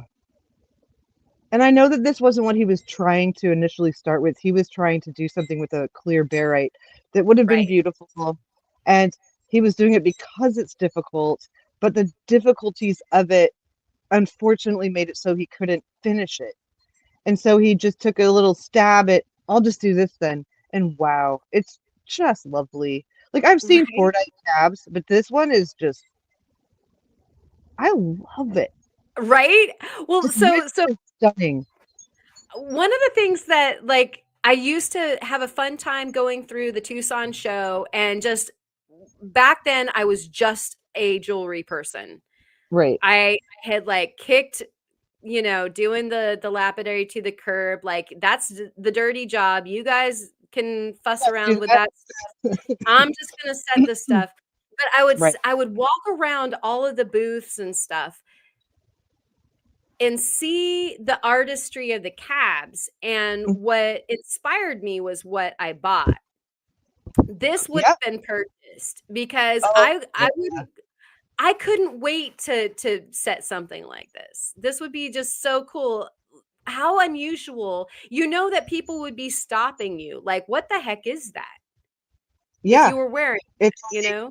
oh yeah, it's like an agate bumped up 1,000 notches because the colors are just crazy, you know? But it's the same Right? kind of concept. Like the thing that's cool about things like Fordite and Surfite and that kind of stuff is it's like it's like a snapshot of what happens with an agate where it's building up over time. But this is happening in a quicker pace because it's man-made material. But this stuff wasn't produced to be a lapidary uh item. It's literally paint drips off of cars and surfboards and whatever that have layered themselves naturally as you will, whatever, you know what I mean. Right. Yeah, the Nobody was Fordite is specific to it's the a paint. byproduct. It's a Yeah, it's a byproduct byproduct, that but it's happens to be created the so same. cool. Yeah, it's the same type of just give it a little time. It's like a quick snapshot of how an agate would form, let's say. Right. It's like man-made sedimentary rock. Yes. Yeah, I love that. Very cool results. Like that's like you can look at that and go, okay, they painted a black car, then a red car, then a white car, then a green car, then a red And we're car, then a blue. looking at years of production, or Yes. at least months of production at a time when we're Yeah. looking at those. And so, oh, look at the back. It's so cool. It's just like it's an industry that's doing something completely else, you know, but mimicking something so natural. And I think that's very cool. Yeah, like they literally, I believe that they stumbled upon this material because they had to clean up, you Yeah. know? And Hmm. and so they had these like the areas around the painting stations, like the bars on the rails, Yeah. on steps and stuff like that. They were taking this material away, and they were going, holy crap, this stuff is beautiful. This Think stuff is about how literally beautiful. think about how much got thrown away before someone noticed. Right. And Yeah. then you mentioned earlier the surfite, the surfboard, the glassers that do surfboards, they've got stations that have all this beautiful colored fiberglass that Mhm. builds up in the same way. And I actually had a surf show over at the Ozone Gallery proper that had some pieces that were all sculpted out of surfite before it was a thing.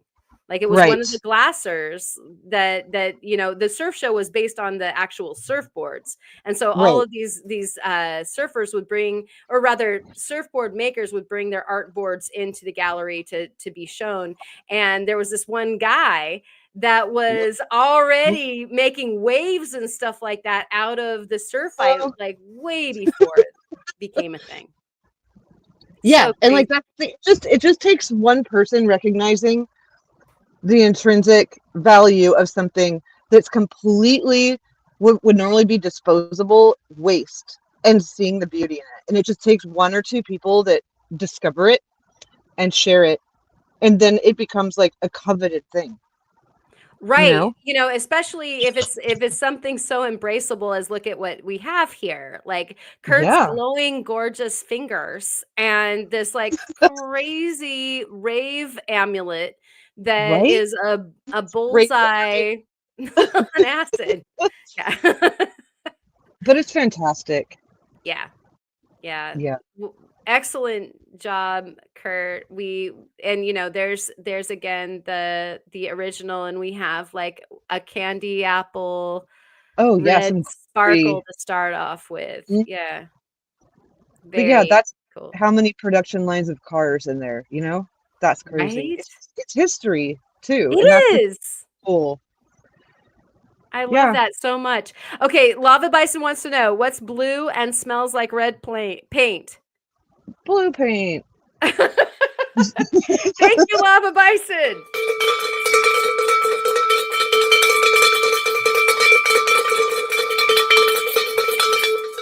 And Muzz chimes are always chiming for you. What? Muzz chimes are always chiming for you. What's that? Did someone read that? What? No, What? I just said that. I said it. Oh, Because I you. rang the bell, and then but Muzz chimes are always chiming, not just my bell. Let me I'm back clarify. Probably. I'm not outside anymore, and so it confused me. I get it now. Right on. And so thank you so much for that. Lava Bison goes towards the mining fund so that we can bring some beauties back for you guys to check out. And Jennifer says recycled beauty. This is another thing like you were just talking about, Ma, about the upcycling. Oh yeah. Love that. It's like it breaks my heart thinking about how much of this stuff just got chucked out, because unless you were looking at it with the right eye, it was just big blobs of annoying things you had to scrape off of your equipment, Oh, heck yeah. And again, the surfboard makers, same thing. They like put their masks on and have to remove that from their platforms that they glass the boards on and stuff. But then but wait, like one of these waves that I had in my gallery was one of the glassers had this wave of drips that had been culminating, like this whole hand of drips off of the side of his glassing table for the boards. And he had just like with heat, like he bent. Yes. And he bent the drips around to create a wave. And I was like, okay, Karen, do you have pictures anywhere? I will look for pictures, and I actually have one of them still. And so I will definitely feature that on like the next live that we do. And I'll put those up on Discord also, because oh my gosh, so flippin' cool. And so the next one that I want to share actually is from Bloomrock, and this is Jerry's partner. So probably going to be very angry with him about stuff he was saying earlier. It's my money. I'll buy all the rocks, lady. Right. But and so he was talking about her getting into the stuff, and she Yes. plucked out such a nice piece for this. Oh, My yeah. Opalina, not difficult for most of you, but very difficult for me. So this is like somebody who started cabbing and then just jumped right into the cab competition. And almost every month we've had somebody like that. Yes, and she has done this a couple months in a row, I believe, and she's very talented. Like, this is a woman with a future in cabbing if she so desires, because she does great work. Very quickly, like, she put up her very first one, you know? So she's a brave person and a talented person, and like, just look at that. It's beautiful. And so when we talk about loving freeform cabs, you know, here is a great example of a beautiful freeform cab. And that is the ocean in which I am swimming around in right now. I love this material. I am so over passionate. It's not even funny. Oh yeah, this is right up your street right now. Oh my gosh. It's up my street and in my room and under my bed and in my pillow, and I can't keep it out of my mind. It's very consuming. Mr. Turtle Montana, what's square, small, and green? A small green square. Thank you so much. And here is your bell. God.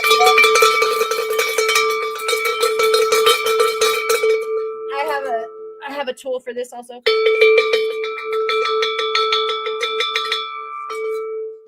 That's a little less difficult on the shoulder, I guess. That gives me a break. Yeah. Yeah. I discovered this technology actually earlier today. And I was like, you know what? That's a good one to employ.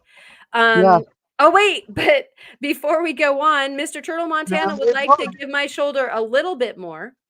What do you call, we love you for that, Mr. Turtle Montana. What do you call a boomerang that doesn't come back? A stick. What do you call a pencil sharpener that doesn't sharpen pencils? Broken. Thank you. Thank you, Mr. Turtle Montana.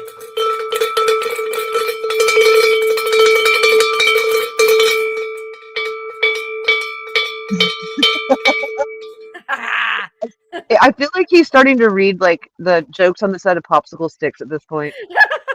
Or inside the bazooka wrappers, as it were. Thank you so much, Mr. Turtle. We love it. Oh my gosh, Jennifer, you aren't kidding. Microzone material. Oh my gosh. I wanted to see how good of a polish I was getting. Sorry, really quick tangent, you guys. I was looking underneath one of the on one of the cabs that I just had finished. I was like, wow, you know, there's so many different materials here. I wonder how polished I got them. So I put it under the microscope just to see like how much of the what's that? Yeah. Oh, just the differences between the different materials is what I was guessing. Super fascinating. Yeah, exactly. Like what I ended up doing was I put it underneath after my last wheel, and then I put it underneath after cerium, and then I put it underneath after zam. And dang. you know, I was just looking at what's that? Did you get pictures of this little journey? I didn't. I was too in the moment. I'm sorry. Oh God. Okay. It's okay. You can recreate that. I will recreate it for all of you. Please, that would be so fun. Right? And so I was really enthralled with the different undercutting and actually what some of the different polishing materials fixed on the problems. And so, but I have to admit that I forgot what I was doing. And you know, I just was looking at at the pretty different mineral explosions that were going on in the micro zone of the stone. It was insane. These things are this one looks like to be a prime subject for that. Yeah, like, no kidding. You can see so much depth in there. Yes. You just want to dive in. You just want I just want to get a little bit closer and a little bit closer. Well, those stones, and this one definitely being like the first class example, are like swimming in an ocean that What is is. what is this material? Do you know? I would probably deem it chrysocolla Okay, is because that like? there's Would you think that that's like chrysocolla with like a quartz base or something? Like, well they can be very like they're like a silica most of the time that has aluminum and chromium and some different inclusions. The copper is a huge one. I think the aluminum is or rather chromium is more towards like some of the mariposite that I've been working, but you have like mostly I think like a copper byproduct that is meeting silicates and okay, is also they're calling it opalina, and now because Brenda said opalina, and that's who made this, and then right. Jerry's screaming opalina. I've never heard of opalina. Opalina. Jerry, why don't you go ahead and clarify? We've got like a gem version of something. Right, So like is opalina like is that a name they gave to a quartzy silica-based chrysocolla-y thing, or is it a different animal altogether? Like, what are we looking at here? right. Yeah, is it a TM where we're looking at a like literally some of the times when a mine will come up with something. But Yeah. okay, Mr. Turtle, last one. What's brown and sticky? It's a stick. Still, we're still with the stick.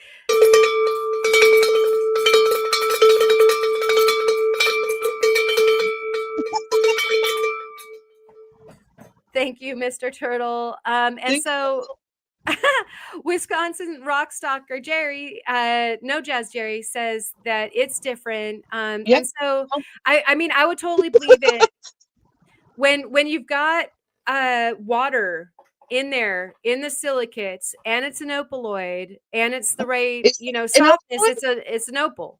Well, is it an opal? Like, Well, is like if it opalina indicative of it having opalness, or is that just somebody naming it that because like their grandma was named that and they found where it was deposited? we need to know. We need to know. So tell us, Jerry, I've about never this you heard of beautiful opalina, stone. Karen? I have not. I have not. And to my very untrained eyes, because I'm actually I'm less versed in turquoise, chrysocolla, the Oh, me too. areas of the Thing. phosphates and You know it, those and I copper don't. bearing things. Right. Yeah, I had a lot of exposure when I was down in Tucson, but Mhm. I stayed away from them for the most part. And It wasn't so your passion, so you didn't absorb all the info, right? exactly. I didn't become like a complete freak like I Yeah. am with actual opal. Like Right. if you want to know about some of that, like I could talk to you for way more time than you would ever want. Right. But yeah, this I'm a little more stymied on, so we'd love to hear more Love to about learn it. about this. Yeah, it's really pretty, and it looks like it takes a gorgeous shine. Oh, yes. Yeah. So, And yet I can see some undercutting. And so that's actually another reason why I thought that it was probably one of the chrysocolla amalgams, only mhm. because you can see up where the light shine is. And I don't think that that's due to anything that that Bloomrock was Oh, doing. no. That's just a thing That's that happens. That yeah. happens with jaspers, agates. It's like you get bands of weird things that happen, and it's just gonna undercut slightly. There's nothing you can do about it. Okay, so So this he's is gem oh chrysocolla. yeah, This is it's freaking awesome. it's a Yeah, blend of so chrysocolla it's that's oh, opalized chrysocolla. I Yeah. didn't even know that was a thing that could happen. Heck I mean, yeah. of course it can, but I've never heard of it. And so also Jerry was talking about having to stabilize it. Stabilize Dude, it, yeah. I definitely need to come out and hang out in your studio. Dang. Good. Well, beautiful work, Brenda. Like, that is just gorgeous. And please keep making stuff, because if your eye is this good and you've made like a handful of cabs, I can't wait to see what you're doing in Right? even 6 Yeah. Yeah. Jeez, like this community blows me away. Totally, every day, and that's why, like, I do, it's like Christmas when I open up my, computer and go to the Discord. I can't wait to see what's going on because it's always such eye candy, and Patricia's Creations is after my heart right now. The cab is so beautiful, and it would look so awesome with peridot, I could, right? yeah, it would pull out those little bits of green that are Yeah, a little shy. Like they're there, but they're not being pulled out. You yeah. put a peridot next to that thing, and that would pop. Yeah, like I'm not going to mention any names about anybody who just ordered some peridot because that needs to go with the chrysocolla that another unmentioned person is working like fervently on. Aw, So yeah, cool. oh yeah. Well, Um, beautiful job, Brenda. Yes, absolutely beautiful job, and, has more in the vacuum pot right now. We're looking forward to that, and so, we are going to treat you guys to the very next one on the list, and we are getting close, dangerously close to the bottom here, and so we'll bring this guy back up, and we are looking at Oh, Nomad wishing stones. You want to talk about this for a little bit, Ma? oh yeah. I mean, for the little bit that I can, it's lovely. He's calling it an hourglass shape, and it very much is. And he said that there's like kind of representation of sand pouring through it, which I completely see. I also am a big old nerd, and I see a bow tie. I think it's great. And I know that he was struggling a little bit with like materials he was working and the shape he was wanting to do breaking. So I'm really glad that he was able to persevere and get his entry in because it's just very cool and Oh, very different. absolutely. Yeah, I really like this particular piece, and I like the fact that the hourglass is actually the shape of it is more reminiscent of like the spider hourglass than like an actual hourglass. It totally reminds me of a Black Widow Oh hourglass. yeah. You Okay. know, That so I going had back to not that one. thought of Yeah. that. Yeah, it's more yeah, I can see what you're saying. Because the normal, and I'm only thinking about it because you said that, the normal quote unquote hourglass would kind of have like more of a full bowl on top and bottom. Right. And so Yeah. when I saw this, I Yeah. was like, "Oh, that's Widow monkey. wicked cool." Like I Yeah. I like the stylization of what it kind of without really consciously thinking about it invokes, I guess. Right. And I hadn't even thought of that. I just like went, yeah, I get what you're saying. It's an hourglass shape. But yeah, it's way more, it's Black Widow shaped. You're so right. It's very cool. And I don't know how he did it. I don't know if he did this with like wheels or like that feels like a little too deep of a cut to get with a wheel. Yeah? Right? Like, Yeah, I feel would like, feel like this is more carving, and oh I yeah, had no idea it has to until be. yeah. I had no idea until I looked at this video how much like variation of color, like how pleasantly colored that cabochon is. Like you see like kind Right. of purples and blues as Yeah. opposed to it, and then the sand is just ushering out the last moments. Yep. I Okay. That's funny. yeah. Rob says he would make a bow tie bolo out of it. Yes. And kind of Oh my gosh, I love this so much. Yes, Rob Rob. can be he's such a funny guy. Oh my gosh. Yeah, yeah. Like that would be the best of both worlds. Like, I used to use the bolos as a stand-in for the regular ties, Yeah. and yet you could have like all of the things. Like make a clip-on bow tie out of it or a bolo out of it. Like, yeah, it's so, and like I know he didn't intend it. It's just it evokes that in my imagination, and it's just pretty. And like he said, he didn't get like I feel like this is the entry that said he didn't get to quite polish it how he wanted to, like to get it to like the polish he would like to. And this was based only on equipment he had access to at specific times, and so he did his very, very best. But I will just say it looks great I and would it's agree. lovely and well done, Kai. And Jennifer thinks so too. Kai did a great job. Like, where did this idea come from? As in, like, where did this idea come from? So Yeah. ingenious. Okay, I gotta get the right inflection on that. Sorry, I'm Jennifer. very distracted by Jennifer's. I'm distracted by her profile pic because wow, that's a banger, Montana. Right? So sorry. Yeah, I Every know. time I love see it. it, like, ooh, it gives Yeah, me that's better than a palpitations. Picasso over there, or like yeah, like who else am I thinking of? Like Calder and all the like Oh, it's just modern mid-century artists talk back then. about yeah, and talk about like looking at that thing. That's like a piece of nature's why is my brain not working? It's like nature's stained glass. Oh, That for sure. specific thing. Yeah, Pretty. absolutely. Oh my okay. Bill okay, yeah. Opal Guy says Bill Nye. So perfect.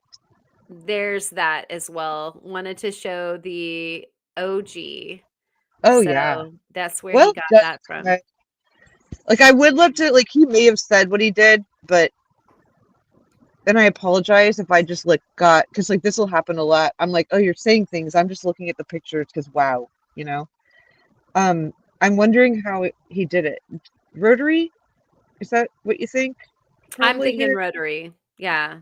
It's Yeah. really it's good.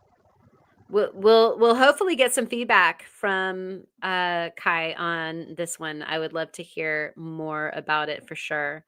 And so like just so that everybody knows, everybody was invited to come on, but it was very last minute. And so for all the folks that weren't able to come on and talk about their own cabs this evening, I apologize, but I kind of like this morning was like, oh, I'll send an invitation out to everybody to see if they want. So It's perhaps a next great month idea, will be a Karen. little bit more, congealed so that more people Until can talk about until it. there's 20 entries and then you have to do like a series over an Right. event. But yeah, so forgive us if we're not giving like the perfect commentary for your piece, Kai, but like I do beautiful, think it's absolutely gorgeous. gorgeous. Yeah. Great job. And we have the grand finale. We do have one more to bring up, and Yeah. oh wait, we have two more. Okay.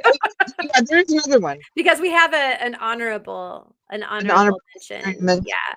But we do have this one that is next, and we'll see about getting the commentary on this from this random person. So what do you think about this one, Ma?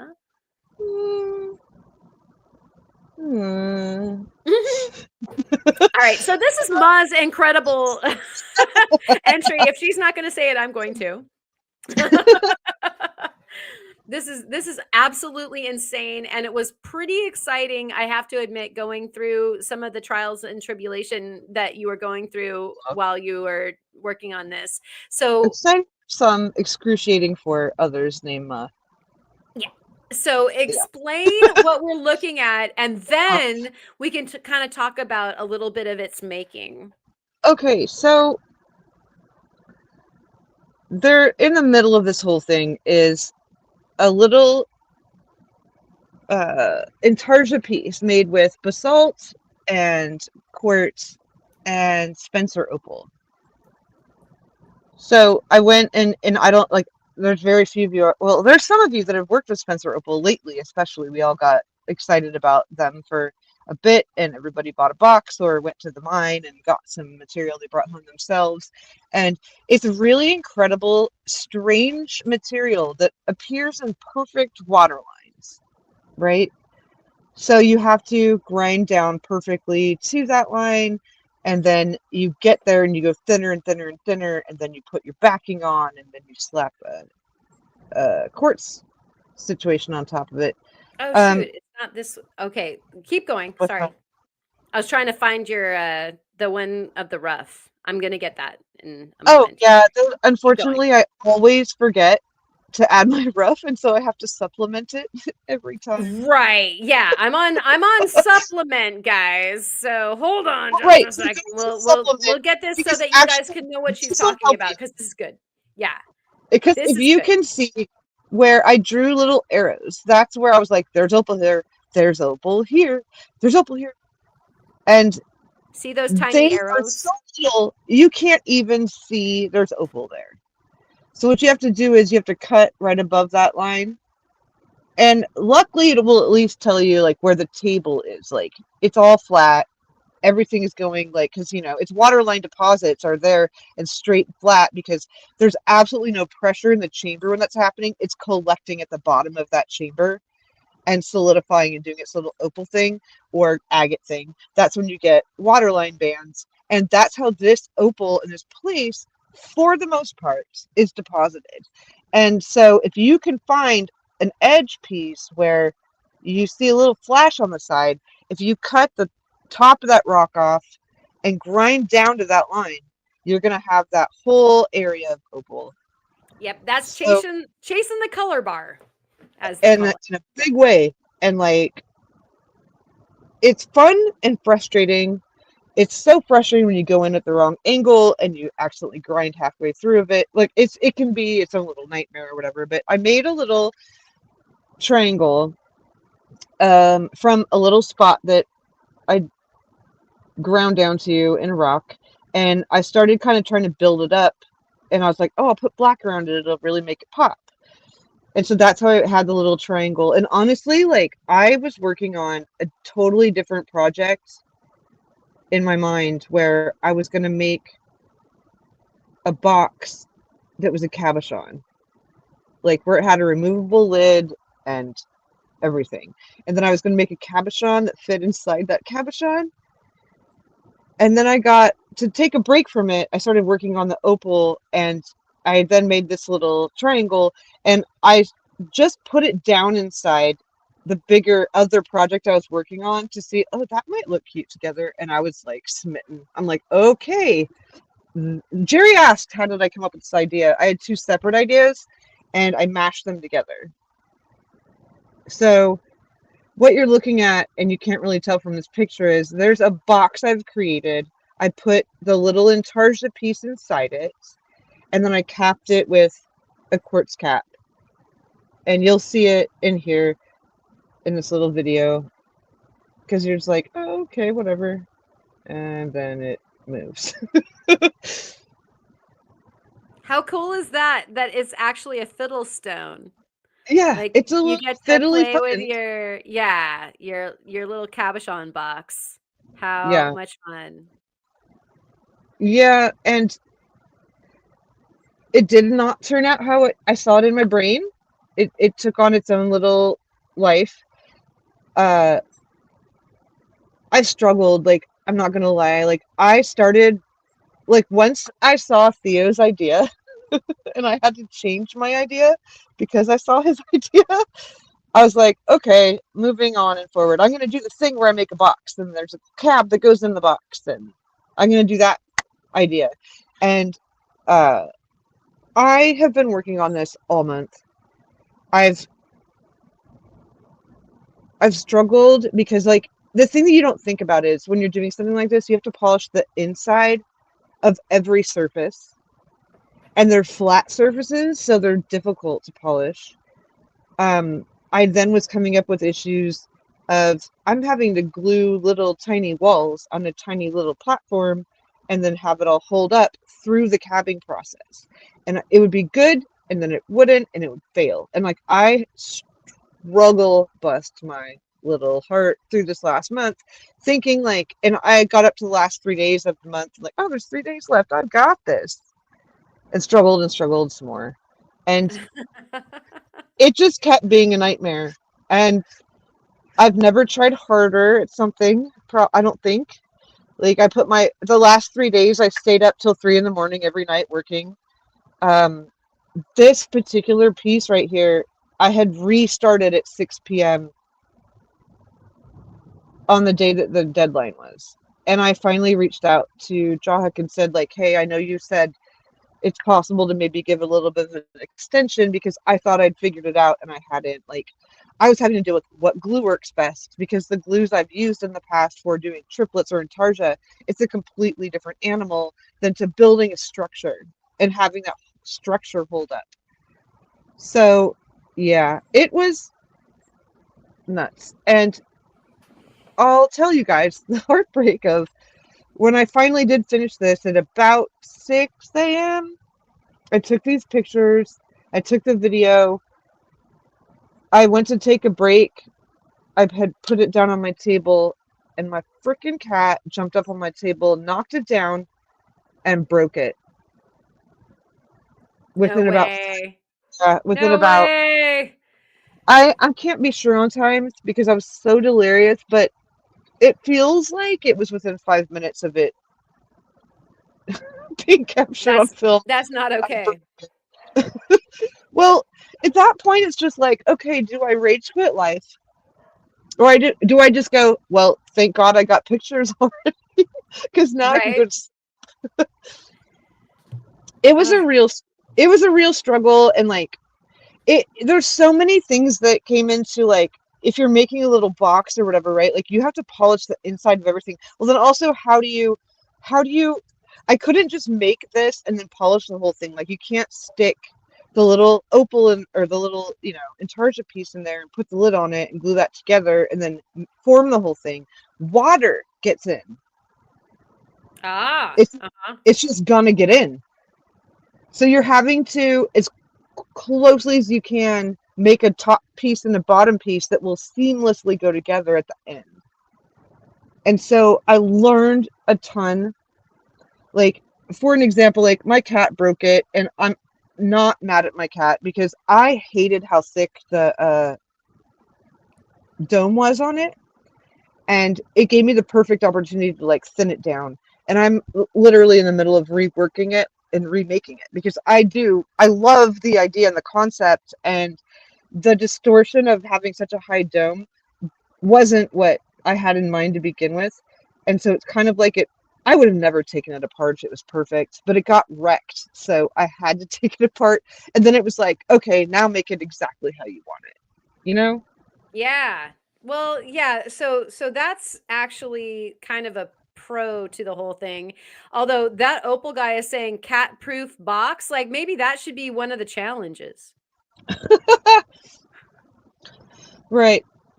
I mean, it's just, okay, make it with Montana agate would be my guess. Yeah, right? Or jade. Like, make it with something that is so tough. Because, like, that thing hit the concrete ground and it chipped immediately. And, like, but it will, I had to think through. I have to polish the inside and outside of both the top and the bottom. I have to then think about, how do I then set the top dome on the bottom part of the box, quote unquote, and not have the glue leak into places where it looks funny. It's just, Yeah. it was kind of a nightmare of, I have no idea, and how do I solve that? And I spent all month working on it. And to me, like, I've had some people say to me, like, you're so competitive and, like, oh, you just want to win. And I'm like, no, you know what I really want to do? I want to make something really freaking cool. And Right. that's my end goal. And if people appreciate it, awesome. To me, it's about, like, I can then take the skills I just used. Like, I now know, don't make paper thin Montana agate walls. The glue will fail. Like, there's just things you're going to learn by trying. Like, when Theo was saying, like, shoot above your own skill level. And even, like, when Corey said, this is kind of about, like, making it difficult on yourself. Like, not, like, what's hard for other people, what's hard for you. Like, just gotta kind of notch it up, like, one level above, like, what you're comfortable doing. And I learned so much. So, like, even if I hadn't, because I'm not kidding you, like, I thought I had it the day before. I stayed up till 3 a.m, met it, and it would just break, and it was heartbreaking and annoying. And luckily, I'm stubborn and tenacious, and, like, I'll keep trying and trying and trying. But there was a point in time around like 8 p.m. the day before, like it's 4 hours, you have 4 or more hours. And I was like, I've tried 3 different cabs today and it's failed every time. And I've tried 7 before today and my 10th one worked, Yeah. And now I know. And most people probably would have given up and said it's not worth it. Most people look at any ideas I've ever had ever in my life and go, that's ridiculous. And I go, okay, well, I'll show you. Like, yeah, thank you for not believing in me so I can prove you wrong. There's a little tiny punk rocker in me like that. And like, it was very hard and it didn't come out perfect, but it came out close enough and cool enough that I was very happy. And then my cat broke it. And I'm like, of course it did. But like, I'm just looking at this thing and I'm thinking like how much there was a moment where while I was doing the final polish on the little baby Intarsia triangle, it got launched and I couldn't find it. Oh And my gosh. I didn't see which direction it got launched in, and I cried and panicked. And I started just looking around like, what else can I stick in here? Like, I could put something in here. I've got an hour left, like, And so I spent 15 minutes looking through drawers of like cool stuff, like, oh, I could put grape agate balls in there. I could put tourmaline sticks in there. I could put, well, any manner of awesome things in there. I then decided like it might be a good idea to spend just 15 minutes looking for the actual thing. And I found it and got it done. And it was a miracle. And I'm going to be proud of this thing forever because of how hard I worked and how much I learned and how I took something that only existed in my brain and I made it happen. Like, I made a cab inside a cab. And that's so cool to me. And it's all because of you lovely, inspiring people. Awesome. Yeah. It's a wonderful and wrought with trials and successes story, and that's basically like how you get to success. And so you're a great example of how you gotta kind of walk the mile in the bare feet with the thorns in the feet and everything to get to the good thing. Yeah, I love that. It's worth it. It's so worth it. It's like, I mean, I can't tell you how many hours I wasted just trying to get flat Montana pieces, just to get them shiny. Have people tried that? Do they know how hard it is? Yes. It's so hard that like by the time I messed up my like 9th one, I was like, and I did this instead of polishing the inside of it. I took it out to my sandblaster and I sandblasted the inside. I was like, I'll give the inside a satin finish, and it's on purpose, and I don't have to polish it now. It'll remove 14 hours of stress from my life if I just do that. Because sometimes it's like, what's the actual point? Does it really matter if the inside is shiny? Nope. It'll actually make it pop more if there's a matte background to it. And there's another thing, like, roll with it sometimes. Like, how much time do you got left? Figure out what you can do in that time. And it's Truly. the nightmare. It was a nightmare, but it was also awesome. Like, yeah. Right on. Yeah, and it, obviously it's a wonderful thing to see the finished project, and especially to know that it didn't just go together in a few hours, that there was a lot of research and development. My dad is a scientist, and he always taught me, actually he was the one that taught me that failure was a good thing. Yeah. And I always thought failure was a bad thing. And I know that Theo also says, you fail forward. Yep. Yeah. It's And it's the best way to put it. It's these people in life that, like, my dad would come home from work and like top level, and he would be just grabbing his hair, going like, yeah, we had a date, today that we had to prove this thing and we couldn't do it, and fail and fail and fail. And I like watched this brilliant man go through this over and over and over again. And then they would get it though. And that's science. And that's where the truth is. military, and that's jewelry Yep. making. And that's your That's art. anything you're passionate about. Yeah. Indeed. Yeah. And so embrace it, and be the thing that comes, walking away from the explosion behind it, like, yep. I Where can you're, walk like, away. building behind you, and you're just like sauntering away. That's right. I'm okay. And that's the thing is, like, it was so extremely challenging. Like, I thought I had it on that last day. Like, oh, I have it now. It's just a matter of like, okay, quickly do it. You know what you're doing now. And it just kept being a struggle. And it's so easy at that point to give up.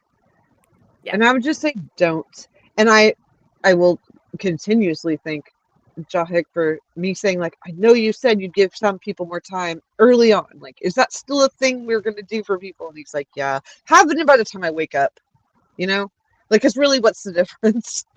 Right. So, but I used every second of that. And then, like, okay, like, when do you wake up? And for his first answer was 12:01 a.m.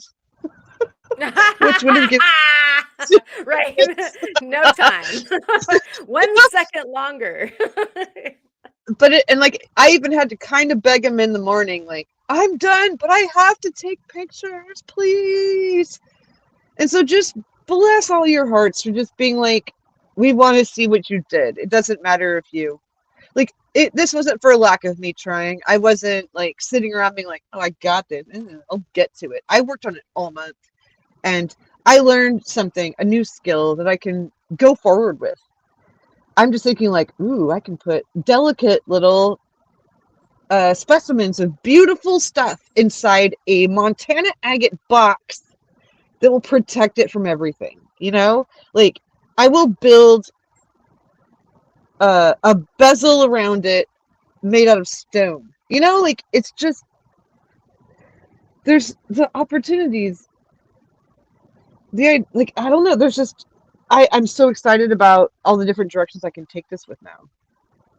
Yeah, it's really exciting. We're looking forward to seeing where you go to next for sure. And we only have one more cab left to go. And so let's go ahead and toss this bad boy up. And this one is by Mr. Turtle Montana. Oops. And let's go ahead and really toss this bad boy up. There we go. And you can see that we have a beautiful agate. It's an AZRE agate. I only know this because in the description he talks about how, because like I started calling any of their blues, like if they had a little blue window, I called them blues clues. Uh-huh. And he mentioned that, so that's how I know what the material is. But like when he turns this thing around, like just wait for it, people. I was like, wait, what? What's happening? Look at that. And then he called it a turtle's girdle. I cracked up.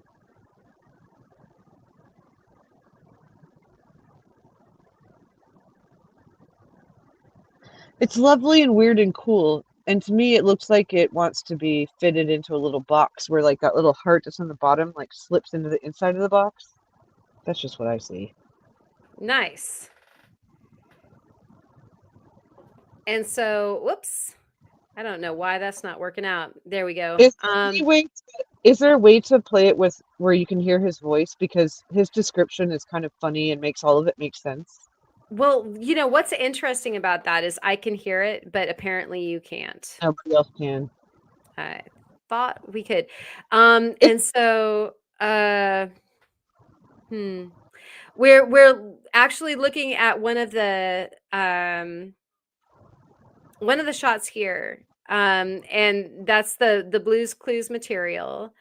And then we'll call it that forever, please. We'll bring the video back if I can find the volume on that. But Sorry, we I have didn't mean to stress you out about it. If you another can't, detail. Go ahead. no, just I didn't mean to like. Oh, Karen, let me put you on the spot. Make the sound happen. Figure it out. I didn't know that you couldn't hear it. Yeah, I'm so I can review that. But let's go ahead and go through these details, because what we're getting here is like, so you guys saw when he flipped it over that we have an inverse girdle. Like, what the heck is even going on with that? It's so cool. Like I looked at someone like, oh, cool. Look, it's pretty turtle rock, and he makes pretty cool turtle rocks. You flip that thing over, and then there's like this hidden heart carving on the back. It's so cool. Absolutely. Yeah. And so again, jewelers, if this was your stone to have to set, like, how would you engage that particular, the nodule on the back, like that shape on the back, to affix this entire design? I mean, like, I love, I actually, my puzzle solving brain wants to fix it, Right. and so I think it's just really compelling, the design here. And so we're seeing some details on the agate here. Dude, look at the red surrounded by like the clear that makes it glow. Like,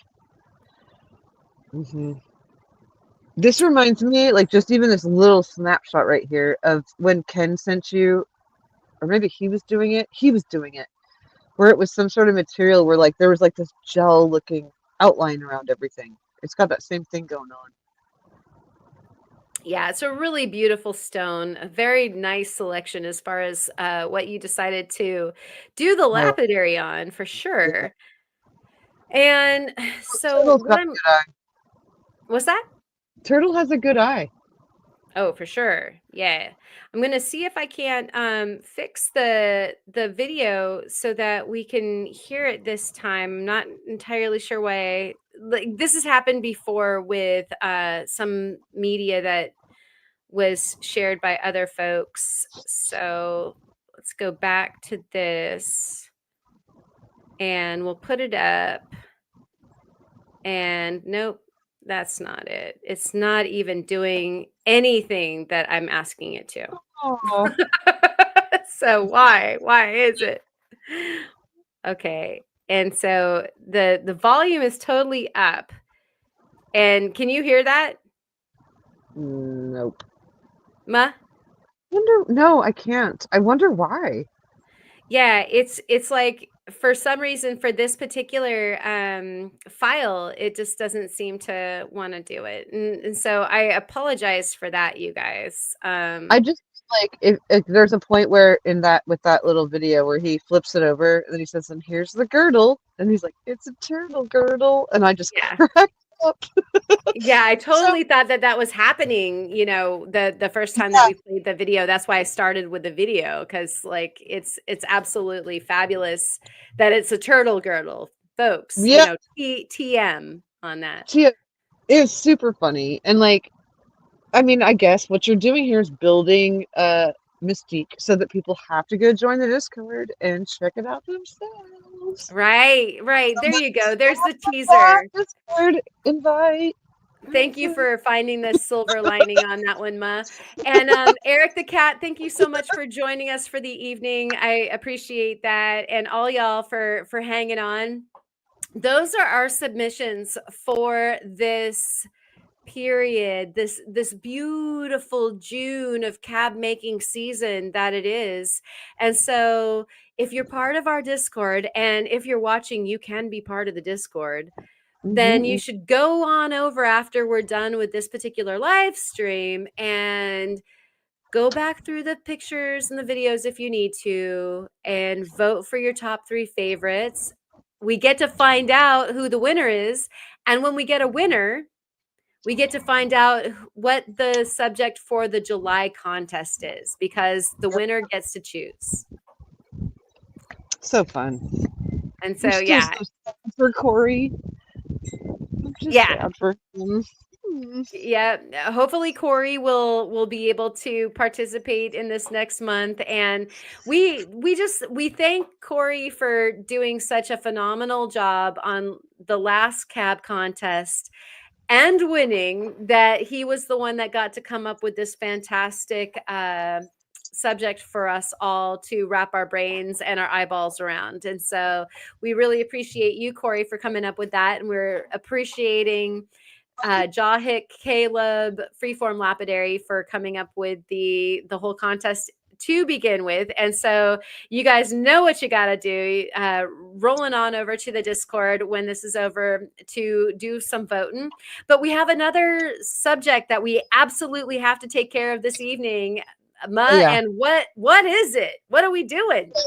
What we're going to be doing moving forward, going into July, is a jewelry making, not competition, but a challenge. So show us your most beautiful thing that you could make out of whatever material or subject matter or color. We haven't decided. This is the thing. Like, if you go onto the Discord, there's a new channel called July Jewelry Making Challenge.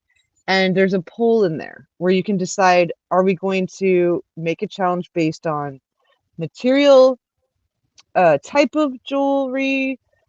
Are we adding an element? Like, do you want to incorporate mixed metals or one specific faceted kind of stone or whatever?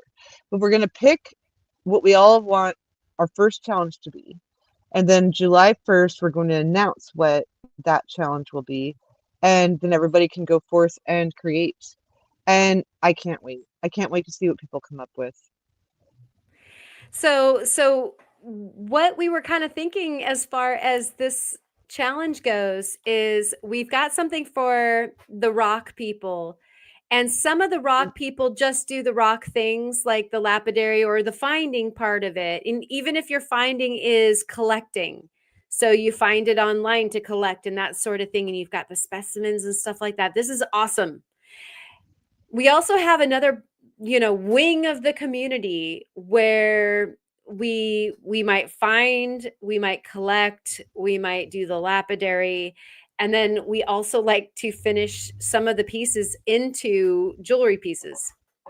And so this particular challenge is for you guys that manipulate the stones. Like, some of you don't cab that do jewelry, you just do jewelry. And so you might like acquire your cabs. This is your jam. This is the channel for you. So we decided that how cool would it be if we had a challenge where we engage some of the makers of the community that don't do the stone part of it, but actually do the finish part of it. This is a salute to you guys. And so this is like rappers, this is like bead makers, this is like anybody who takes that piece of rock and creates something of a wearable art form for us, like an ornament for and I us can't to wait enjoy. to see it. And so, yeah, this is one of my absolute loves. And so what we're asking for you to participate in tonight, and how long do we have, Ma, for the poll? The poll, it didn't give me a 2-day thing, it gave me a 3-day thing, which I think will take us right up until the 30th of June, which is kind of perfect, because then on July 1st what's going to happen is you guys are going to pick, like, because I put up a poll where you're going to go, do you want it to be material based? Do you want it to be make a necklace, earrings, ring based thing? Do you want it to be shape based, color based? Everybody's going to vote on that. And then we will decide after we know what that is, kind of what the direction is. And then moving forward, we'll include anytime we can to like where everybody can be part of the decision process. But it's just going to kind of be like, you'll get a prompt. Like, let's say it comes down to material choice and we decide on feldspar. So then you can make anything that you want to if you've got a piece of labradorite, moonstone, sunstone, anything. Like if it could be you're cutting the whole thing yourself, or you just have picked up a beautiful piece and then you're setting it in silver. You could be doing beading, whatever and however you want to do it. Right. And There's so, not a hard and fast rule as far as that goes. Like if it's wearable, that's jewelry in my opinion, right? sure. And so, can you remember the categories that you put up for the voting, perchance? What I can do is actually go look at it Yeah, because and like just to give you an idea of what we were thinking about, we were feeling like, okay, maybe the first subject. So this would just be the subject for July, the inception of this challenge, were maybe an idea like that you get to vote for. How about like, would you like a certain shape? Like everybody does a triangle, or okay, so everybody does a color. So go ahead, Ma. yeah. All right. So within the July Jewelry Making Challenge, which is the new channel that's popped up there, the poll is what should our very first jewelry makers challenge be? And then we've got these are going to be the 5 options. There's material type, which would be agate, jasper, feldspar, etc. Jewelry type, necklace, bracelet, ring, etc. Specific elements, like use mixed metals or use a faceted gem, something like that. Color theme, incorporate blue, green, etc., like as an example, or shape. And then I, of course, used a triangle or a marquee as an example. And so there's 10 votes so far. So far, color theme is winning. Ooh. So if you've got other ideas, go make them known, because Right. this is for us. Like this is for all of you. It's for all of us. We get to pick how we want to move forward, and then yeah, it's going to be great. And like me and Karen had talked about, we want to, within this particular space of this kind of thing we're doing, we're going to only have one submission page moving forward, so that you have a scrollable, beautiful gallery of inspiration to look at any given time. It's not going to be like where there's going to be a July submission page, an August submission page, a September. So we're just going to put it all in the same spot, so that, It'll be a and we're going to stupid long kindly spaghetti ask that string of, nobody, a museum, a gallery of like all these beautiful creations that you just get to yeah, look at. and we can throw in a break. Like when a month is ended, we could say this is the end of this month's or whatever. Going forward, it'll be this material. And so I just think it'll be so fantastic. And we're gonna just kind of do like, because there's no other way really of doing it, like on our system of please don't comment in here, which is hard to do. We get excited about stuff, we want to say, oh my god, this is so beautiful, but like we'll work it all out. And but yeah, I'd love to. It's gonna be so great just have a scrollable source of inspiration of beautiful jewelry made in any fashion that somebody comes up with. So I yeah, don't, I'm sorry, go yeah. ahead. Oh no, I don't want to put any hard and fast rules on anything. I want to see what people come up with. I'm very excited about this new thing. Yeah. So it looks like you guys are excited about color as potentially a first idea for wrapping your jewelry design around. We would probably choose one like purple, blue, green, something like that, so that we can all have something that we culminate around, and that will be the gist of each month. And kind of like our makers challenge, will each month ask you guys, what are you ready for? What's exciting about that is that we're nurturing each other's creativity through the community. And so not only visually, by actually spurring it, like, look at what I'm doing, we're on the playground together and you want to play with this toy, you do, Like make a cold connection or make a hinge or play with this one color or something that Right. might be Or, outside like, your we box. and we can make it more complicated as we go forward, like make a moving component or whatever. Like, but we can Right. like check on, like, let's start where we are. Like, how would you guys like to proceed? And because that's the thing, like, you could make it as complicated as you want, and you can achieve that in any type of medium you're in. Right. You could create a hit, like you could create a hinge with bead work. You could, you know what I mean? Like, it's just, I just am so excited about there being something else and something new that will inspire people to do even just a little bit more. And that can't be bad, right? Nothing is bad about that. Mm-mm. I'm here to tell you.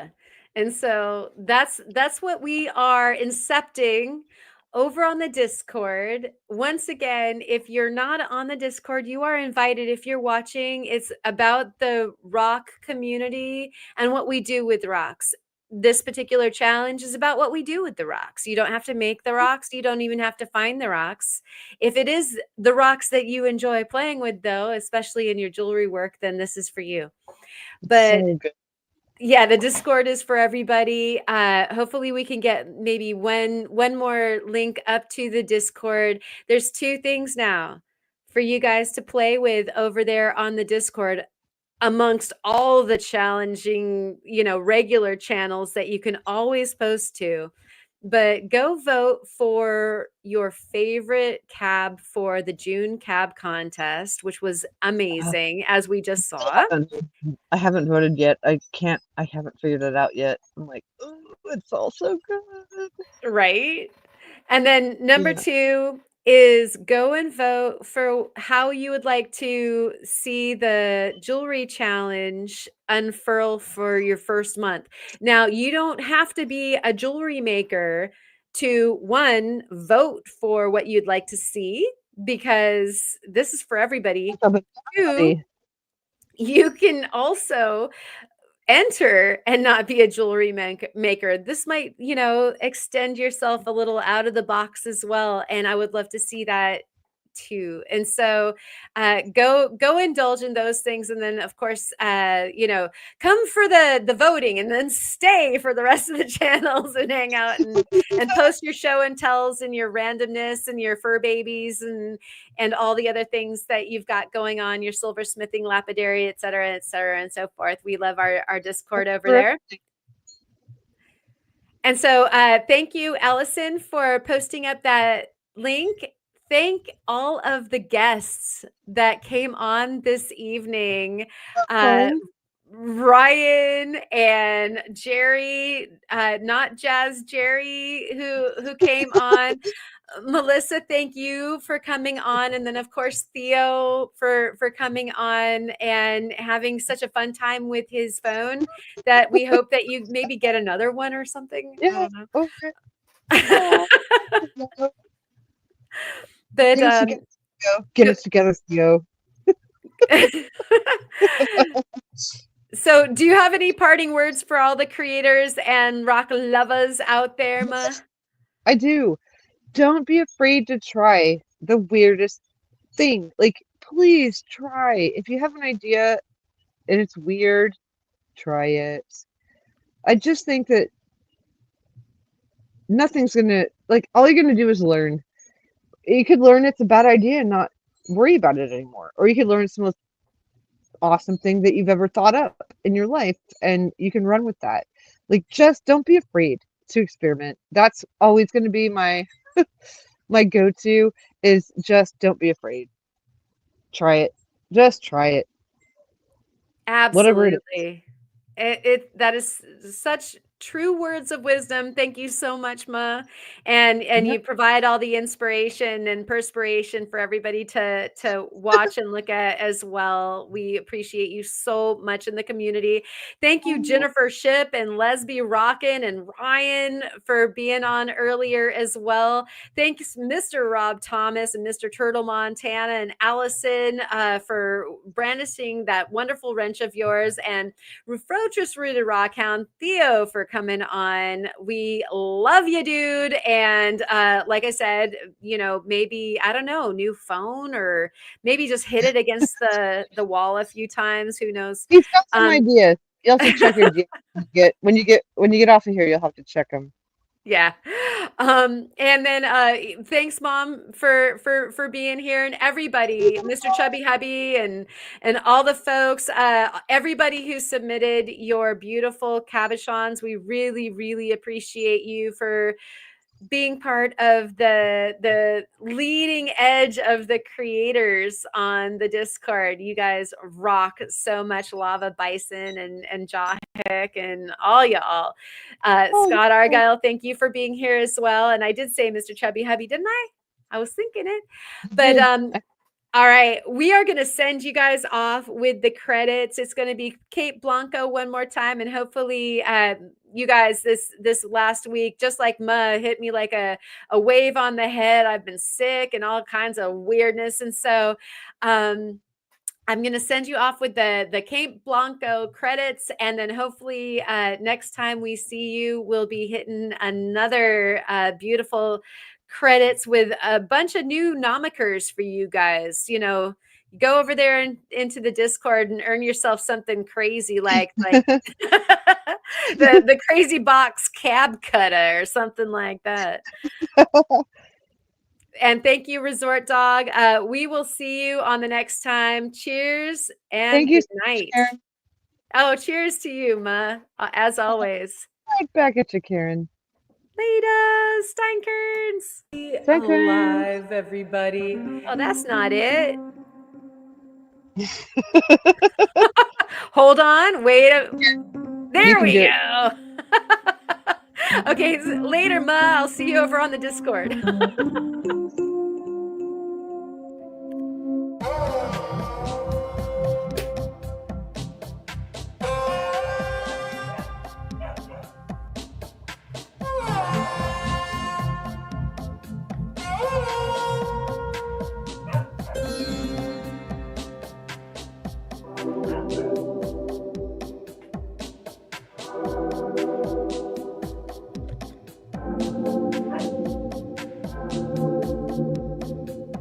Are you here?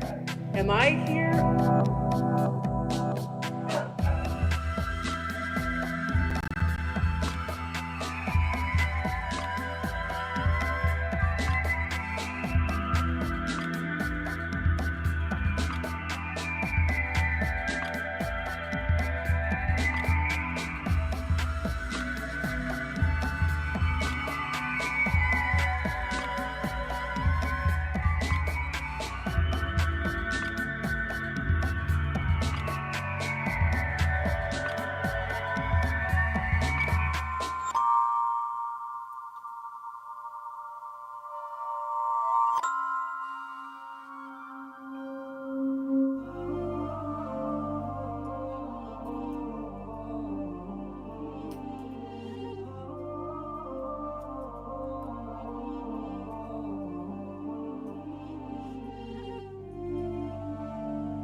And we can't hear me.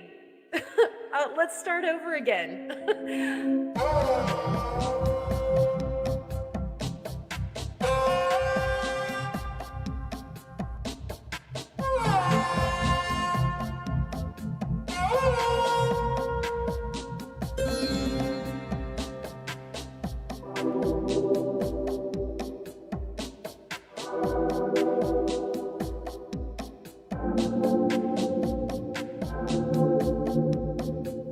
Are you here?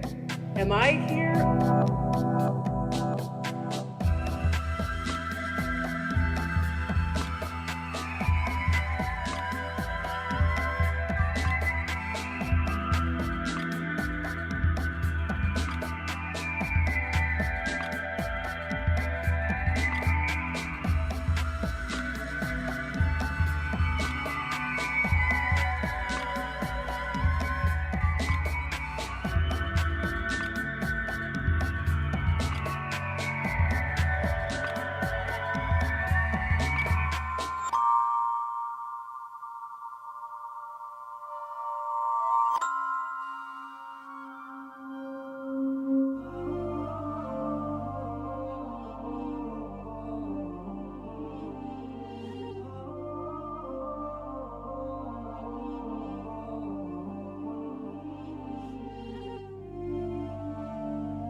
Man, we can't hear me.